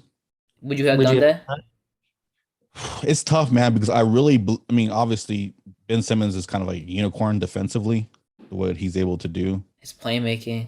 Yeah, and he does offer playmaking, but for me, it's that mentality that really bothers me with him. Like Because I feel like Dejounte Murray, like all those Murray's players combined. He's a Yeah. leader. He's one of those guys. He's a Jimmy Butler kind of guy that will work his tail off, And you and see work he really wants hard. it too. Yeah, so I'd rather have that guy in the organization than the talent that possibly could pop. I mean, obviously his talent, his ceiling is immense, but there's something about his attitude and the way he's been since college, even before that, entitled, kind of like don't care about really reaching his ceiling, and kind of like the off the court things. And plus, I don't like if he's always in LA and always partying, I don't see him staying in San Antonio long term. What? So it's like, So what? And I was listening to the podcast recently, and they brought up when they heard about the Sabonis trade that Sabonis would be like the perfectly kind of Spurs-ish type of player, but they would never make a move for Sabonis, right? Or unless you think that Pop would like to try to win a couple games moving forward. I don't think Sabonis is a good fit for what we're trying to do, to be honest with you. So you think Turner would be better? Yeah, I'm more interested in Turner. Yeah, so if them. Because he was talking about the analytics thing with LaMarcus Aldridge, so I do. Yeah, that wouldn't make sense for Sabonis, 100%. Yeah, and plus Sabonis is not that good. And of then a if you do get, get Sabonis, they'd be playing him the same way that Carlisle's playing him right now, which is basically running off the perimeter. And it's already reported that Carlisle has his pick. If he's going to keep one of them, he's going to keep Turner instead of Sabonis. Yeah, I just think Turner's the more modern big versus Sabonis is kind of a throwback big. That like you would have to play him at center because we don't have a stretch big like the Pacers have right now. So we would have to play him at center, but then like he doesn't offer you good rim protection, which is vital in the league. So let me see, like if you have Miles Turner, you're probably giving Jakob Poeltl, right? It would make sense. Yeah, we would have to find a It'd way. be like Jakob Poeltl, Lonnie Walker, great value, probably great him value, and Lonnie Walker.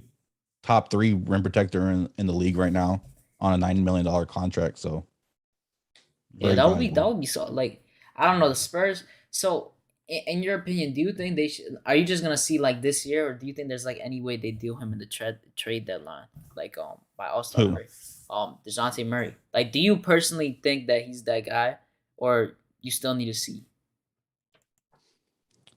Man, DeJounte Murray's value is definitely up. Like his value is his value is probably the highest is going to be compared in the off season, because his off season they should be happy they didn't trade him. Yeah, he's got 2 years left on a $16 million contract, so he's super valuable. The production he's giving you. I think they will keep him and build around him. I think they did give Derek White a contract. They're basically one of the best defensive backcourts in the league. I think Chicago is probably only backcourt that's probably better. That would make sense. I think they really believe in Derek White, so I think they're gonna see what happens. But he's kind of struggled and it's kind of been disappointing so far this season. Last 4 games he's averaged about 19 points, 19.5 points. Yeah, in that playoff series against Denver, if I'm correct about it, he was running mostly point, right, in that series where he was going. Yeah, he's a point guard. They're both point guards. They're playing off, and he's playing off the ball more now. It's kind of weird. Yeah. Like, did you understand why? Like, because you heard obviously the rumors that they wanted to trade DeJounte Murray. Was it DeJounte Murray and Derek White, or was it one or the other? There was talks about both of them, and then one or the other. Yeah, were you confused? Because I was like confused. Like, why did they want to get rid of both of them? Like, it didn't really make sense to me. Well, that's what you kind of have to do when we're not a free agent destination. We're probably stuck in that area where you're like in a play-in team or less, where you're kind of in purgatory, where you can't get a high enough draft pick to get a game changer, and you're not gonna get one through free agency. So what do? You sign players, you develop them, and you get them on good contracts. And then when one of these people like a Ben Simmons, for instance, becomes available, then you kind of like throw in everything, and you just hope that if they really believe in Primo and Vassell, that and they don't believe in DeJounte Murray's the future. So you can kind of consolidate assets and get in a superstar and kind of build from there. That makes sense. And Miles can stretch that 5 position for the Spurs. So if what you're saying is true and they do like that hybrid type big, then the Spurs would probably be the best landing destination for Chet, right? Simply because he's not a big and he's not even a power forward. Even though I don't like Chet personally as a prospect, that would probably be his best landing spot. For sure. I'm concerned about Chet. He's kind of that tweener, like in a bad way, between a 4 and a 5. Because he doesn't have Evan Mobley's mobility to play on the perimeter. But I don't think he can survive at the 5 either right now in his career. Yeah, because if you think about it, you put him up against backup bigs, like you put him up against Andre Drummond, like Chet's gonna get hurt. Yeah, This I'm dude not like really impressed with this draft, to be honest with you. me neither. To be honest, I only like what you call I like Kendall Brown, the dude out of Baylor, Mhm. and Jaden Ivey to an extent. I liked Hardy before I saw what he did in the G League. Yeah, he's been But cheeks. yeah, he's been so bad. But the 2023 draft, that is the draft Victor that you Wembanyama. yeah, and this Imani Bates has been super disappointing. he's been disappointing. He's coming off the Scoot bench. Henderson. Scooter Henderson has been amazing to me. Wait, Imani's He's- coming off the bench? Yeah, I swear, I watched like 3 or 4 of the games. This is it the was most like recent recent. one. Yeah, and like it was crazy to me because I saw Scooter Henderson play one game. I think it was against like the Lakers, South Bay Lakers. Dude is 20, like 17, and he's playing better than the number 3 prospect in the draft. And he's putting up like crazy stats like He's that 24. nice. Yeah, he's putting up 24, 8, and 5. And he doesn't even shoot that well.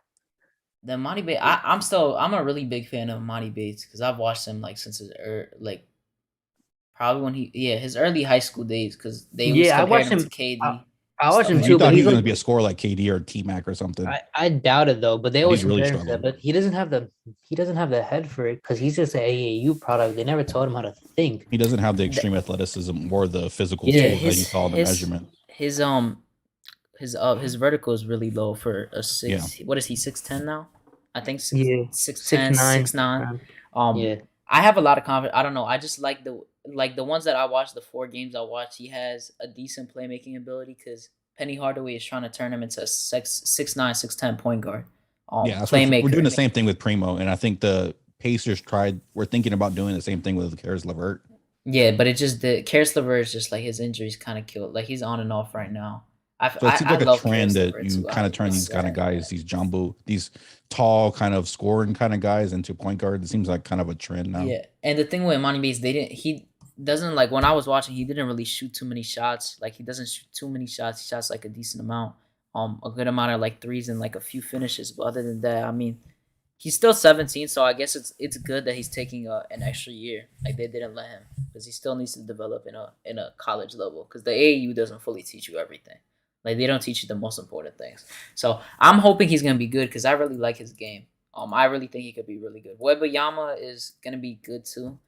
Yeah, he's my number 1 pick. Definitely. I I don't have confidence in Chet. Like Chet, I think is gonna be decent, but I don't really care about this draft. Yeah, I think he's gonna be an alright player. I just don't see the hype of him being the first overall pick. Ivy is probably gonna be good too, but like I said, I don't know. Ivy's gonna be good probably. Paolo, I think he's gonna be good too, but I don't know. I don't see any like generational players. That health thing with Paolo is scary though. Like, dude is losing 7 pounds a game.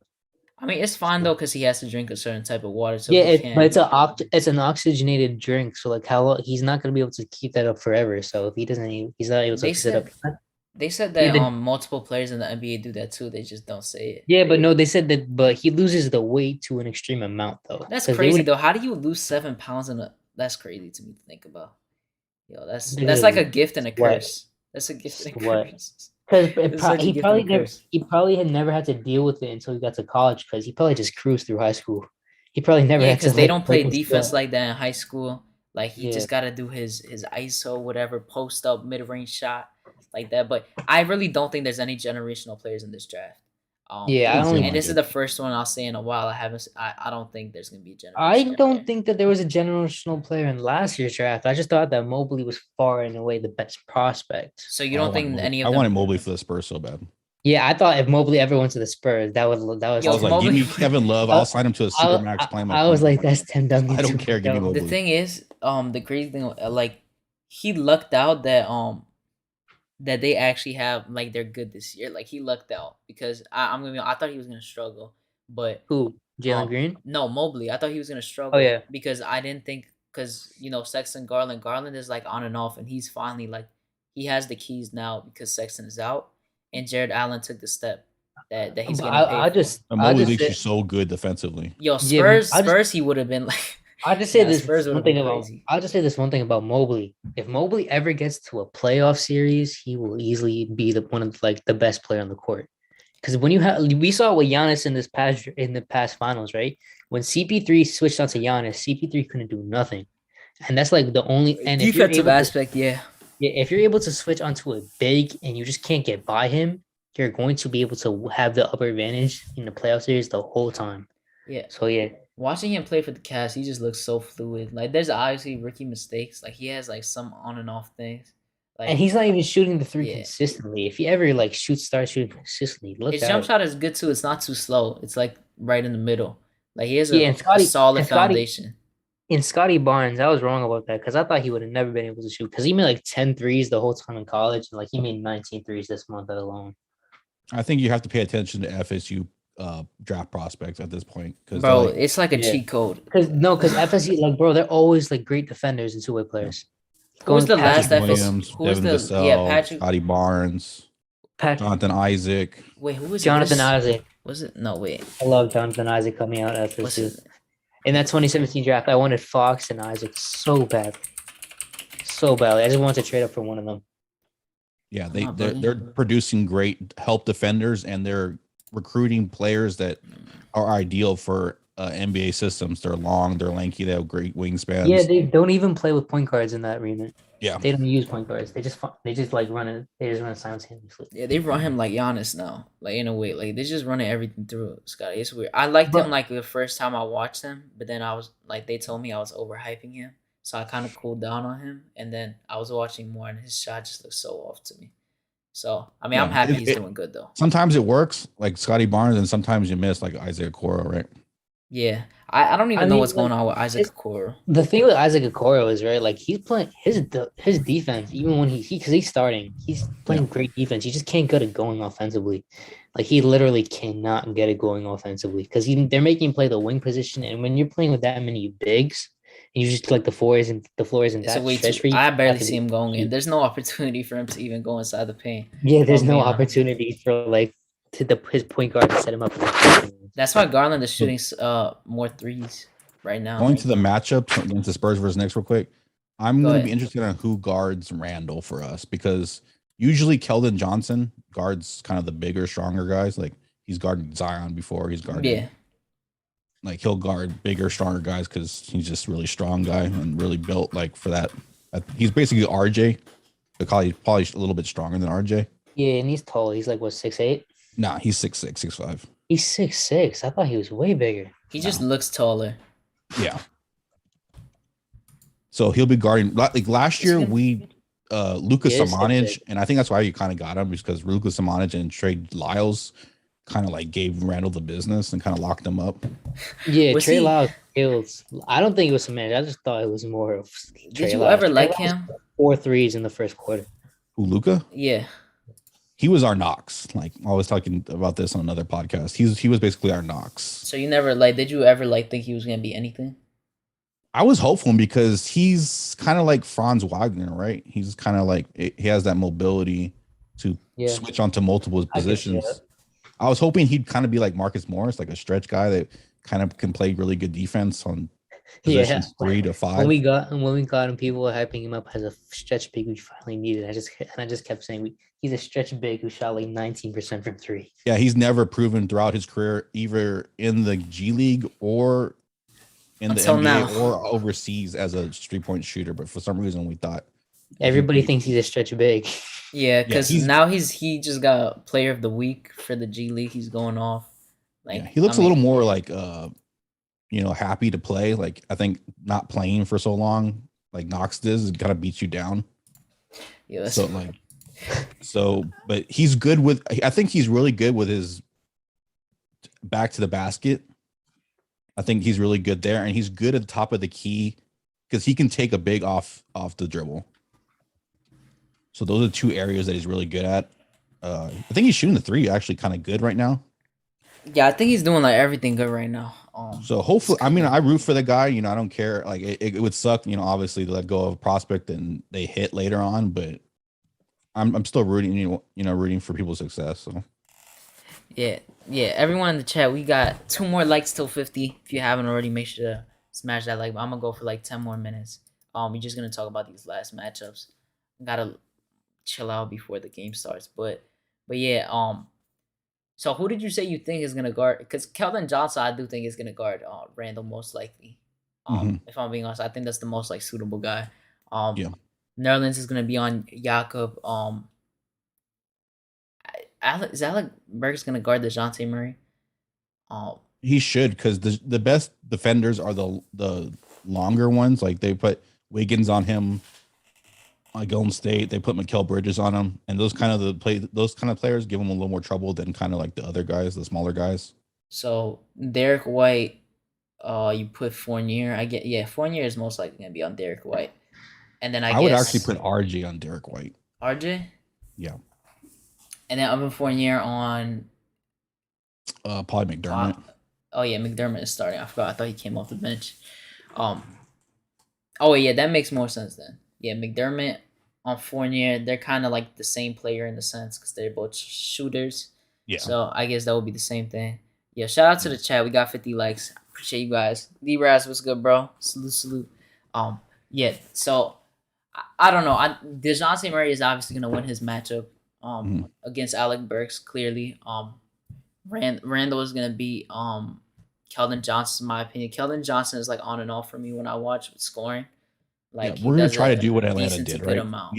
Y'all don't have a stretch big, so we're gonna try to do what Capella did, and what we did with Zion is Keldon's the point of attack defender on the bigger guy, and then we have Jakob Poeltl shedding towards him.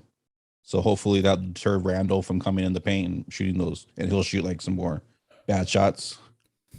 So Fournier and McDermott interchange for me. They cancel each other out. Whatever. They cancel each other out in my opinion. Jakob Poeltl is gonna cook though Noel I think he's gonna cook Noel. You're gonna have to be ready. Is just sneaky.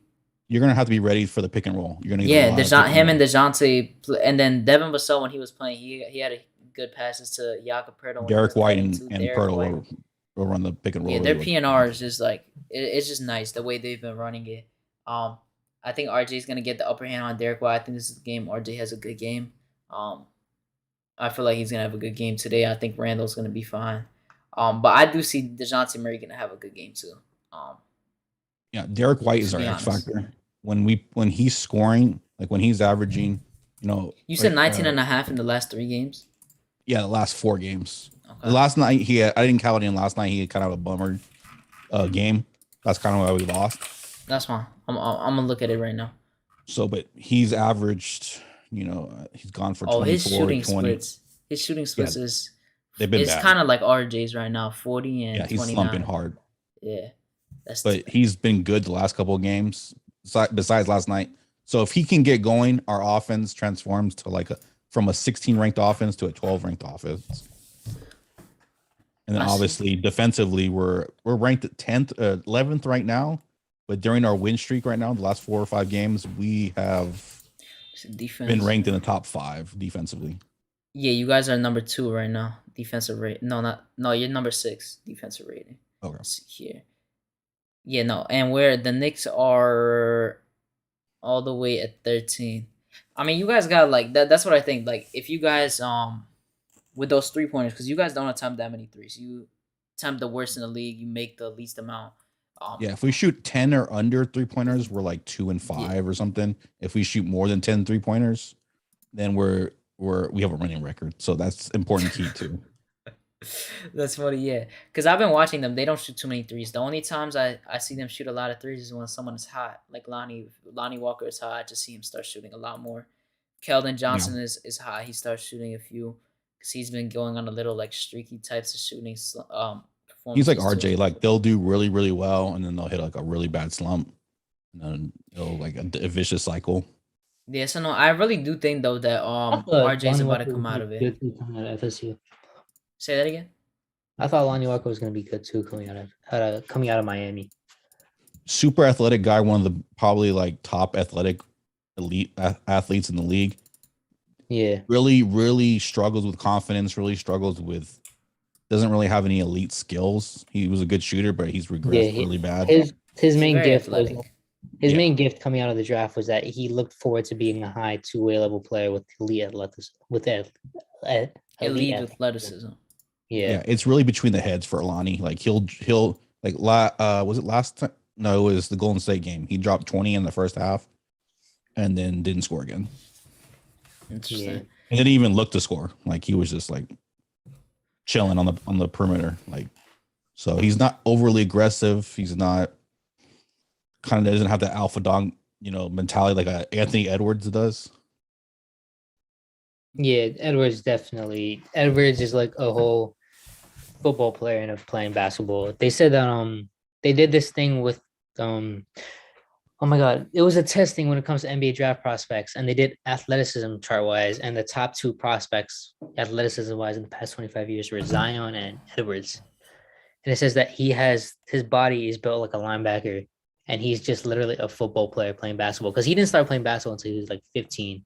And he was just so much better than everybody athletically that nobody could stop him on the court. And you're seeing that now. He's added a little bit of skill to him, and he's a 25-point per game scorer already. 22. Another place y'all can beat us is an offensive rebounding. I noticed that y'all are a very good offensive rebounding team, and we're a very bad defensive rebounding team. So, I ain't gonna lie. If Nerlens starts, Jakob Poeltl's gonna kill Noel. Yeah, that's why I said. But if you get Jakob Poeltl in trouble, we have a big drop off at center.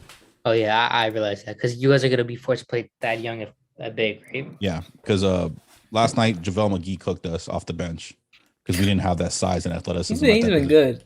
JaVale McGee's always been like one of the best players when it comes to like plus minus. After the Wizards, like him being trashed on the Wizards and getting trolled, like he actually started doing good, for himself. But yeah, no, the thing with Ant for me is I like Ant's game, but he just like he has a lot of bad turnovers, and at the same time, he takes a lot of bad shots. Like he chucks a lot. His efficiency is horrible. Like he shoots like 43 and like 30, like low 30s. Like I don't know. He takes a lot of shots, but it makes sense because they're trying to mold him into that since Cat was out last year because of protocols and stuff like that. That whole situation. Well, speaking of Cat, they were able to do that.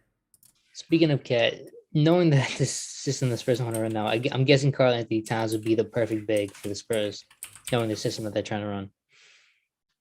I mean, Karl Anthony Towns is probably one of the best offensive bigs in the league, right? Yeah, and then he could now with Towns, you can run a high-low instead of running a low-high. Yeah, except it's always about is Karl Anthony Towns ready to commit to playing basketball, playing all the way around, doing things you need to do to win. I think he's been doing that more recently. Like his defense has stepped up. Like he's putting more effort on defense. I've been watching a lot of if he does because he has the tools to do it, right? Yeah. And he the crazy thing doesn't do it. And the crazy thing is you can look at the bigs, right? Beside Jokic, all the top bigs that are like really mobile and really versatile and play the modernized offense are usually top picks. Yeah. Jokic, even Bam was a lottery pick. So yeah, I think my thing on centers is I don't really draft them. Like I won't draft Jalen Duren. Yeah, bro. Jalen Duren is a 6'9" rim protector. Yeah, I only draft in top really 5 bigs like a Mobley, Karl Anthony Towns, Anthony Davis, like a highly skilled big man, because those are really important in this league. Because highly skilled, highly mobile. I saw what you said about Wiseman. Yeah, Wiseman was like a weird thing to me because he was on that path of like being a shot protector and a shot blocker and like just a double, but he's also fluid on the court. Like he's not a stiff, and he can dribble the ball. So if he ever develops a post up game or learns how to steal off his defender in the post, he can be a really good big man. Now the thing with me, I was saying that is because Gregory was like saying that in Freezy's show.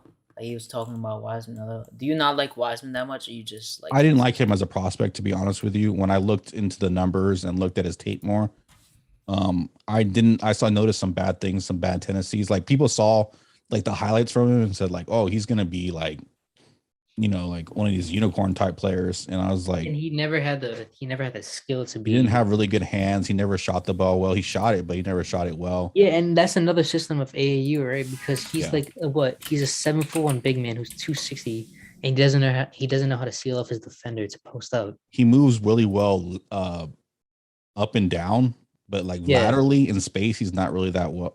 Doesn't really move that well.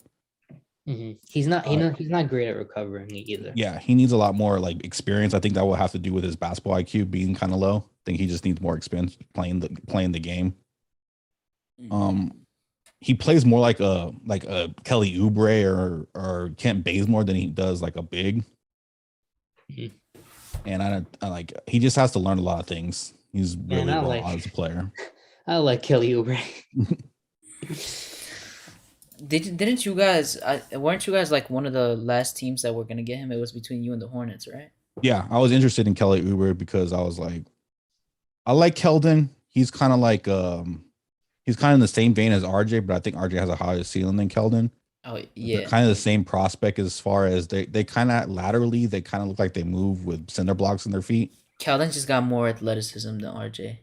Um, No, he doesn't he really. does. I swear he looks like he has a little more. Yeah, he looks like it, but when he has the same problem RJ does, he can't finish at the rim because he doesn't have that vertical pop. Yeah. They really struggle at the rim. Like you'll see it tonight. He'll throw up a lot of like crazy layups that somehow go in, but he really struggles to finish at the top, and he really struggles against athletic players. Like a Kelly Oubre or Andrew Wiggins type of players. Did He you doesn't like? really have like a bag or anything. Did you like Laurie Markkinen? I thought I didn't like Laurie Marketing because it just seemed like he was always injured. I didn't with Derek White already being on a team and already, having a long contract and him being kind of injury prone his career. I was worried about investing, a total of $30 million in injury prone players.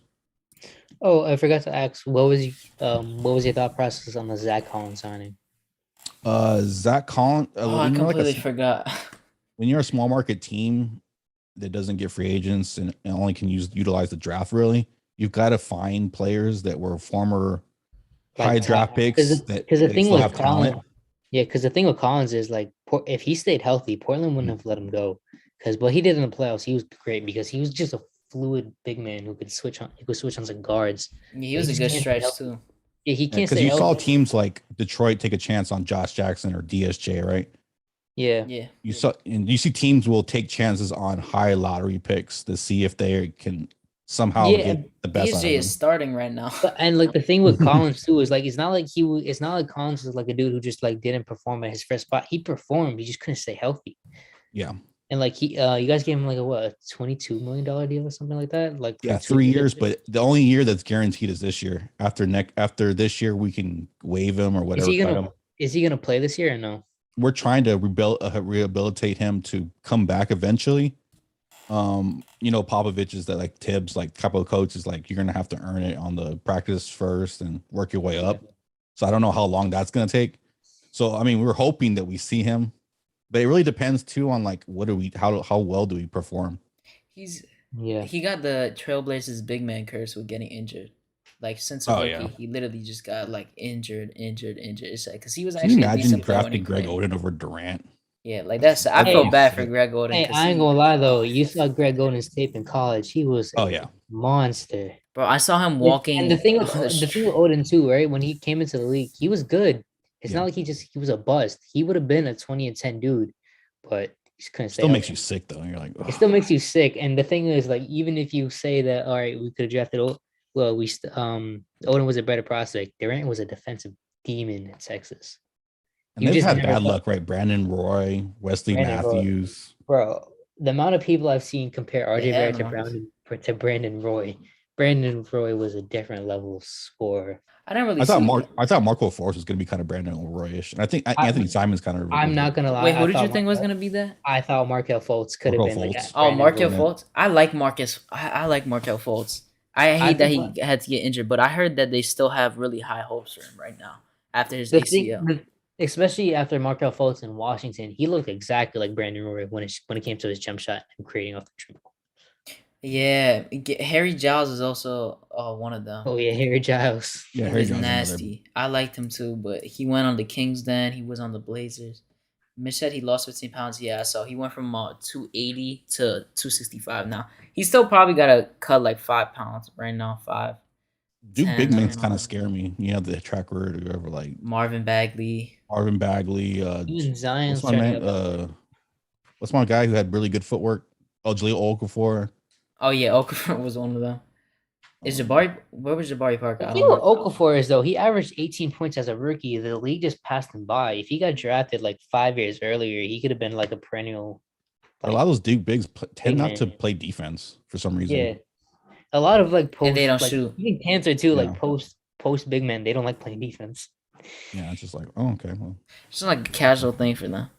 That's the one thing they won't do. like Coach K sucks at coaching defense, I guess. Man, if Coach K could have taught Marvin Bagley how to play defense, bro, holy crap. Marvin Bagley's still like, I don't know, what are they gonna Yeah, do? he's another guy that someone's gonna take a chance on, right? They Would- they didn't if want you're to the trade him Spurs, for would you Sadiq take- Bey straight up. If you're the Spurs, would you take a chance on him? Just because he's like that type of malcontent, like where his dad's like tweeting, or Yeah, his dad been tweeting that for like a year. He won't out of I don't it. think we'll do. As an organization, I don't think we would put up with that. Yeah. I mean, it's fair though. I wouldn't want to be on the Kings too. Right, yeah. Yeah, I wouldn't want to be on the Kings too. And as if I was a father watching him on the Kings, just like I would be sad watching that. But yeah, no, he got to get a chance from someone. There's like He no gotta way stay he healthy. doesn't. Yeah, he's finally has been this season. Like, what's his name? They have Alvin Gentry, I think now as their interim head coach, whatever. I mean, he played him right away, for a decent amount, and now I don't think he's playing him now, the last few games again. But he did pretty solid, from what I saw, and he was shooting like decently. I felt bad for him because I mean, it's messed They up. played, that Mo, they behind played him. Mo Harkless over him. Yeah, they played Knox over him. Oh, Him Mo over Harkless. Knox. Oh, be careful with your Harkless turnovers always- today too. We will capitalize on turnovers. We're one of the top teams in transition, and Oh yeah. so if we get a lot of turnovers, we usually capitalize. Last time, the only time we didn't, it was like the Suns game last night. We turned them over 17 What times. was your thoughts on the McDermott signing? The McDermott signing, because that came out. He's kind of like the Fournier, like since Thibs and Pop run the same system, he's kind of like the Fournier signing, where they're for like kinda- less money, but like if you guys weren't planning on winning, I don't really see a point with it. And, like, we always 3-year plan on winning. We will never tank. We're an organization that I know, believes but I'm in just trying to saying, win. like, and it's like a 3-year 42, right? Yes, it's small. Yeah. But we don't. Yeah, I guess that's movable.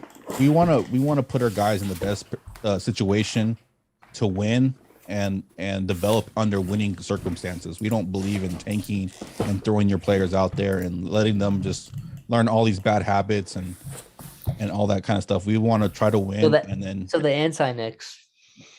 like the anti-Rockets or Sixers or whatever. You mean anti-OK? That's straight up OKC too. That's OKC, funny. yeah. Yeah, that's literally OKC. Yeah, I still can't believe they lost by 70. I'm not even gonna tell. Pop and Tibbs are like some of the most competitive coaches in the league. They will. There's never, no way you could tank in front of them. Yeah, there's no way they would tank. Yeah, They would literally find no every way. way to win. Michael Malone, all them three. Okay, so this is not like final thoughts, so because I want to get out before the game is like in 35 minutes, 40 minutes. Like final thoughts, who you think is gonna win, and just anything you want to say. You can go first, Gregory. Like I said, it's a back-to-back. We're down one of our key bench players, so I think y'all should take it. But it's a tale of two teams, right? We're 4-1 over the last 5. Y'all are 1-4, I think, in the last 5. 1-4. Y'all are trending in the wrong way. We're kind of trending in the right way. So I wouldn't be surprised if we won, to be honest with you, because we're a defensive first team. We're kind of like the Knicks last year. We're a gritty team that's going to rely on our defense, and we're never really out of games because we always have defense and we always try to come back. But I wouldn't be. I mean, it's a toss up, because I think we're kind of like in the same bracket, as far as where we are as talent wise. What scares me is the Randall matchup. Burks cooked us too for 30 points. One He cooked you for one 30. game. Yeah, he kicked us for 30 last year. One of the game. It was last year. Yeah, Oh, we God. like the Knicks. We always have a random guy go off on us. We have that Zeke Naji. Like we always have a random guy. So we're all like betting on who is it going to be? Is it going to be Burks? Is it going to be IQ? Is it going to be, who is it going to be that cooks us? This like we were not really prepared for. So I don't know. The Looking team forward to it. on the Knicks, I don't even know what a random person will be that will go off. Like in general. Kevin Knox. Yeah, like the worst scenario. I mean, The worst Yeah. case scenario for the Spurs is if Kevin Knox plays 5 minutes and scores like. well, we were afraid of the Luka Samanic revenge game. But he's not playing. imagine if they just called him out just for today. Yeah, that would have been if funny. you call this guy up and he destroys us, I'll be like, all right, F the season. That would have been so bad. It's like whatever. Ethan, what you think? Your final thoughts? Man, I don't even want, bro. If we get like a crappy win, because if we win by like 7 points, but we just play horribly, it's like no point. But I want to win. I hope we win. But Yeah, we just need a win. I'm fine with anything that shows that we're trending in the right direction, saying that we're playing better defensively. Our offense is moving with more continuity. If we just get beat by the Spurs because they play better than us, so be it. I just want to see improvement all around. Oh, and we're two of the worst third quarter teams in the NBA. So Oh yes, I think the Knicks are the worst. don't Are the tune in worst the and third first and quarter. second worst. Yeah, bro. The Knicks suck in the third So quarter. I guess in I'll general. take. I guess I'll take a halftime nap then and just wait. For the Yeah, fourth just wait quarter. till the fourth. Yeah. My thing. Okay, so we definitely need to win this game easily. I just hope we win this game, but I want this to be the game that we start a win streak from, and I want this to be the game where RJ actually starts showing up again. So that's my main thing. So I'm really hoping for. That's the main thing I'm hoping for. But yeah, people said I think Mitch gonna be okay. Everybody overreacting to this play. I think it's confusion. Yeah, no, I think When I was it's looking his at the health. analytics, It's health. Mitch was out of 25 centers that had 25 minutes or more. He was the third worst defensive rating. Wow. I don't even know how you I think check that's that. kind of why I think that's why they kind of benched him too, or thinking about benching him because I think it's his health and his like shape because he said it earlier. He said he's not in the best shape yet. He lost 15 pounds, but at the same time his conditioning is bad. He can only run in 6 to 7 minute stints. He's just getting gassed out there. So it's got to do with both. Probably. analytically, Randall's defense has declined, RJ's defense has declined, Mitch's defense has declined. So Analytically, in what sense? Defensive wise, like the defensive field goal percentage. defensive rating overall. How do you check like a person? Because the last thing I saw was RJ's defensive percentage was like 40%. And it was like third or fourth in the NBA by shooting guards. Saw it on Twitter. So like they had like a list of it. Yeah. I don't know how it exactly works. That's the thing. That's why I don't take like the percentage wise like too like seriously in a sense. Like if it says like last year they had his percentage like better than Jimmy Butler, Lou Dort, Jaylen Brown, but I know he's not as good as a defender as them. But I think he got better in defense this year. Whether everything's in what the context. defense says, yeah, Everything's it's in context. weird. You have to watch the film and watch the analytics at the same time. Yeah, I definitely got to see that. Yo, Hinton, what's good, Hinton? Coming right at the end. Pause. Got here right at the end. It sounds like it's going to be a horrible game. No, I think it's gonna be a good game. I want to see if they're gonna. I want to see their starting lineup before I end, just so I know, because I don't think they're doing anything crazy. I just think it's the Noel thing. But yeah, what's up, Hinton? We about to close out, but You'll see the same things from the Knicks that you see on the Spurs. You'll see dribble handoffs from the bigs. You'll see a lot of pick and rolls. You'll see the same type of a lot of player movement off just running around, kind of doing screens, kind of doing back cuts. You'll see a lot of the similar things, offensive and defensive, in the Spurs that you see in the Knicks. Okay. Yeah, I probably would win this game, to be honest. We need this win. But yeah, no, I appreciate you guys for being on, you and Ethan. Definitely nice to hear your insight about the Spurs. I didn't know you. I don't think any of us knew you were a Spurs fan. So that I'm an industry fan. I'm like Chance the Rapper. Chance the Rapper. Yeah, but no, I definitely appreciate it because that was definitely good insight for this game, especially. But obviously, you could come on whenever. I got you on Twitter now. And if anything, Heg Rizzo was good, bro. He said, we winning tonight. Yeah, we winning tonight. Got that money, son. That's funny. But yeah, no, I appreciate you and Ethan for coming on. The Knicks definitely gotta get this win. RJ Barrett better get out. Have a great game today. Oh no, I just want to win this game. I want to start a good streak. I'll be back tomorrow. After the game. Today we have a back-to-back, so I'm gonna be on tomorrow too. But I appreciate you guys for being on. I appreciate for everyone watching. 54 people smash that like button if you haven't already. Of course, make sure to do everything up top. It's free. Smash that like button, turn that notification bell on, and subscribe. And I'm going to catch you guys tomorrow. Peace.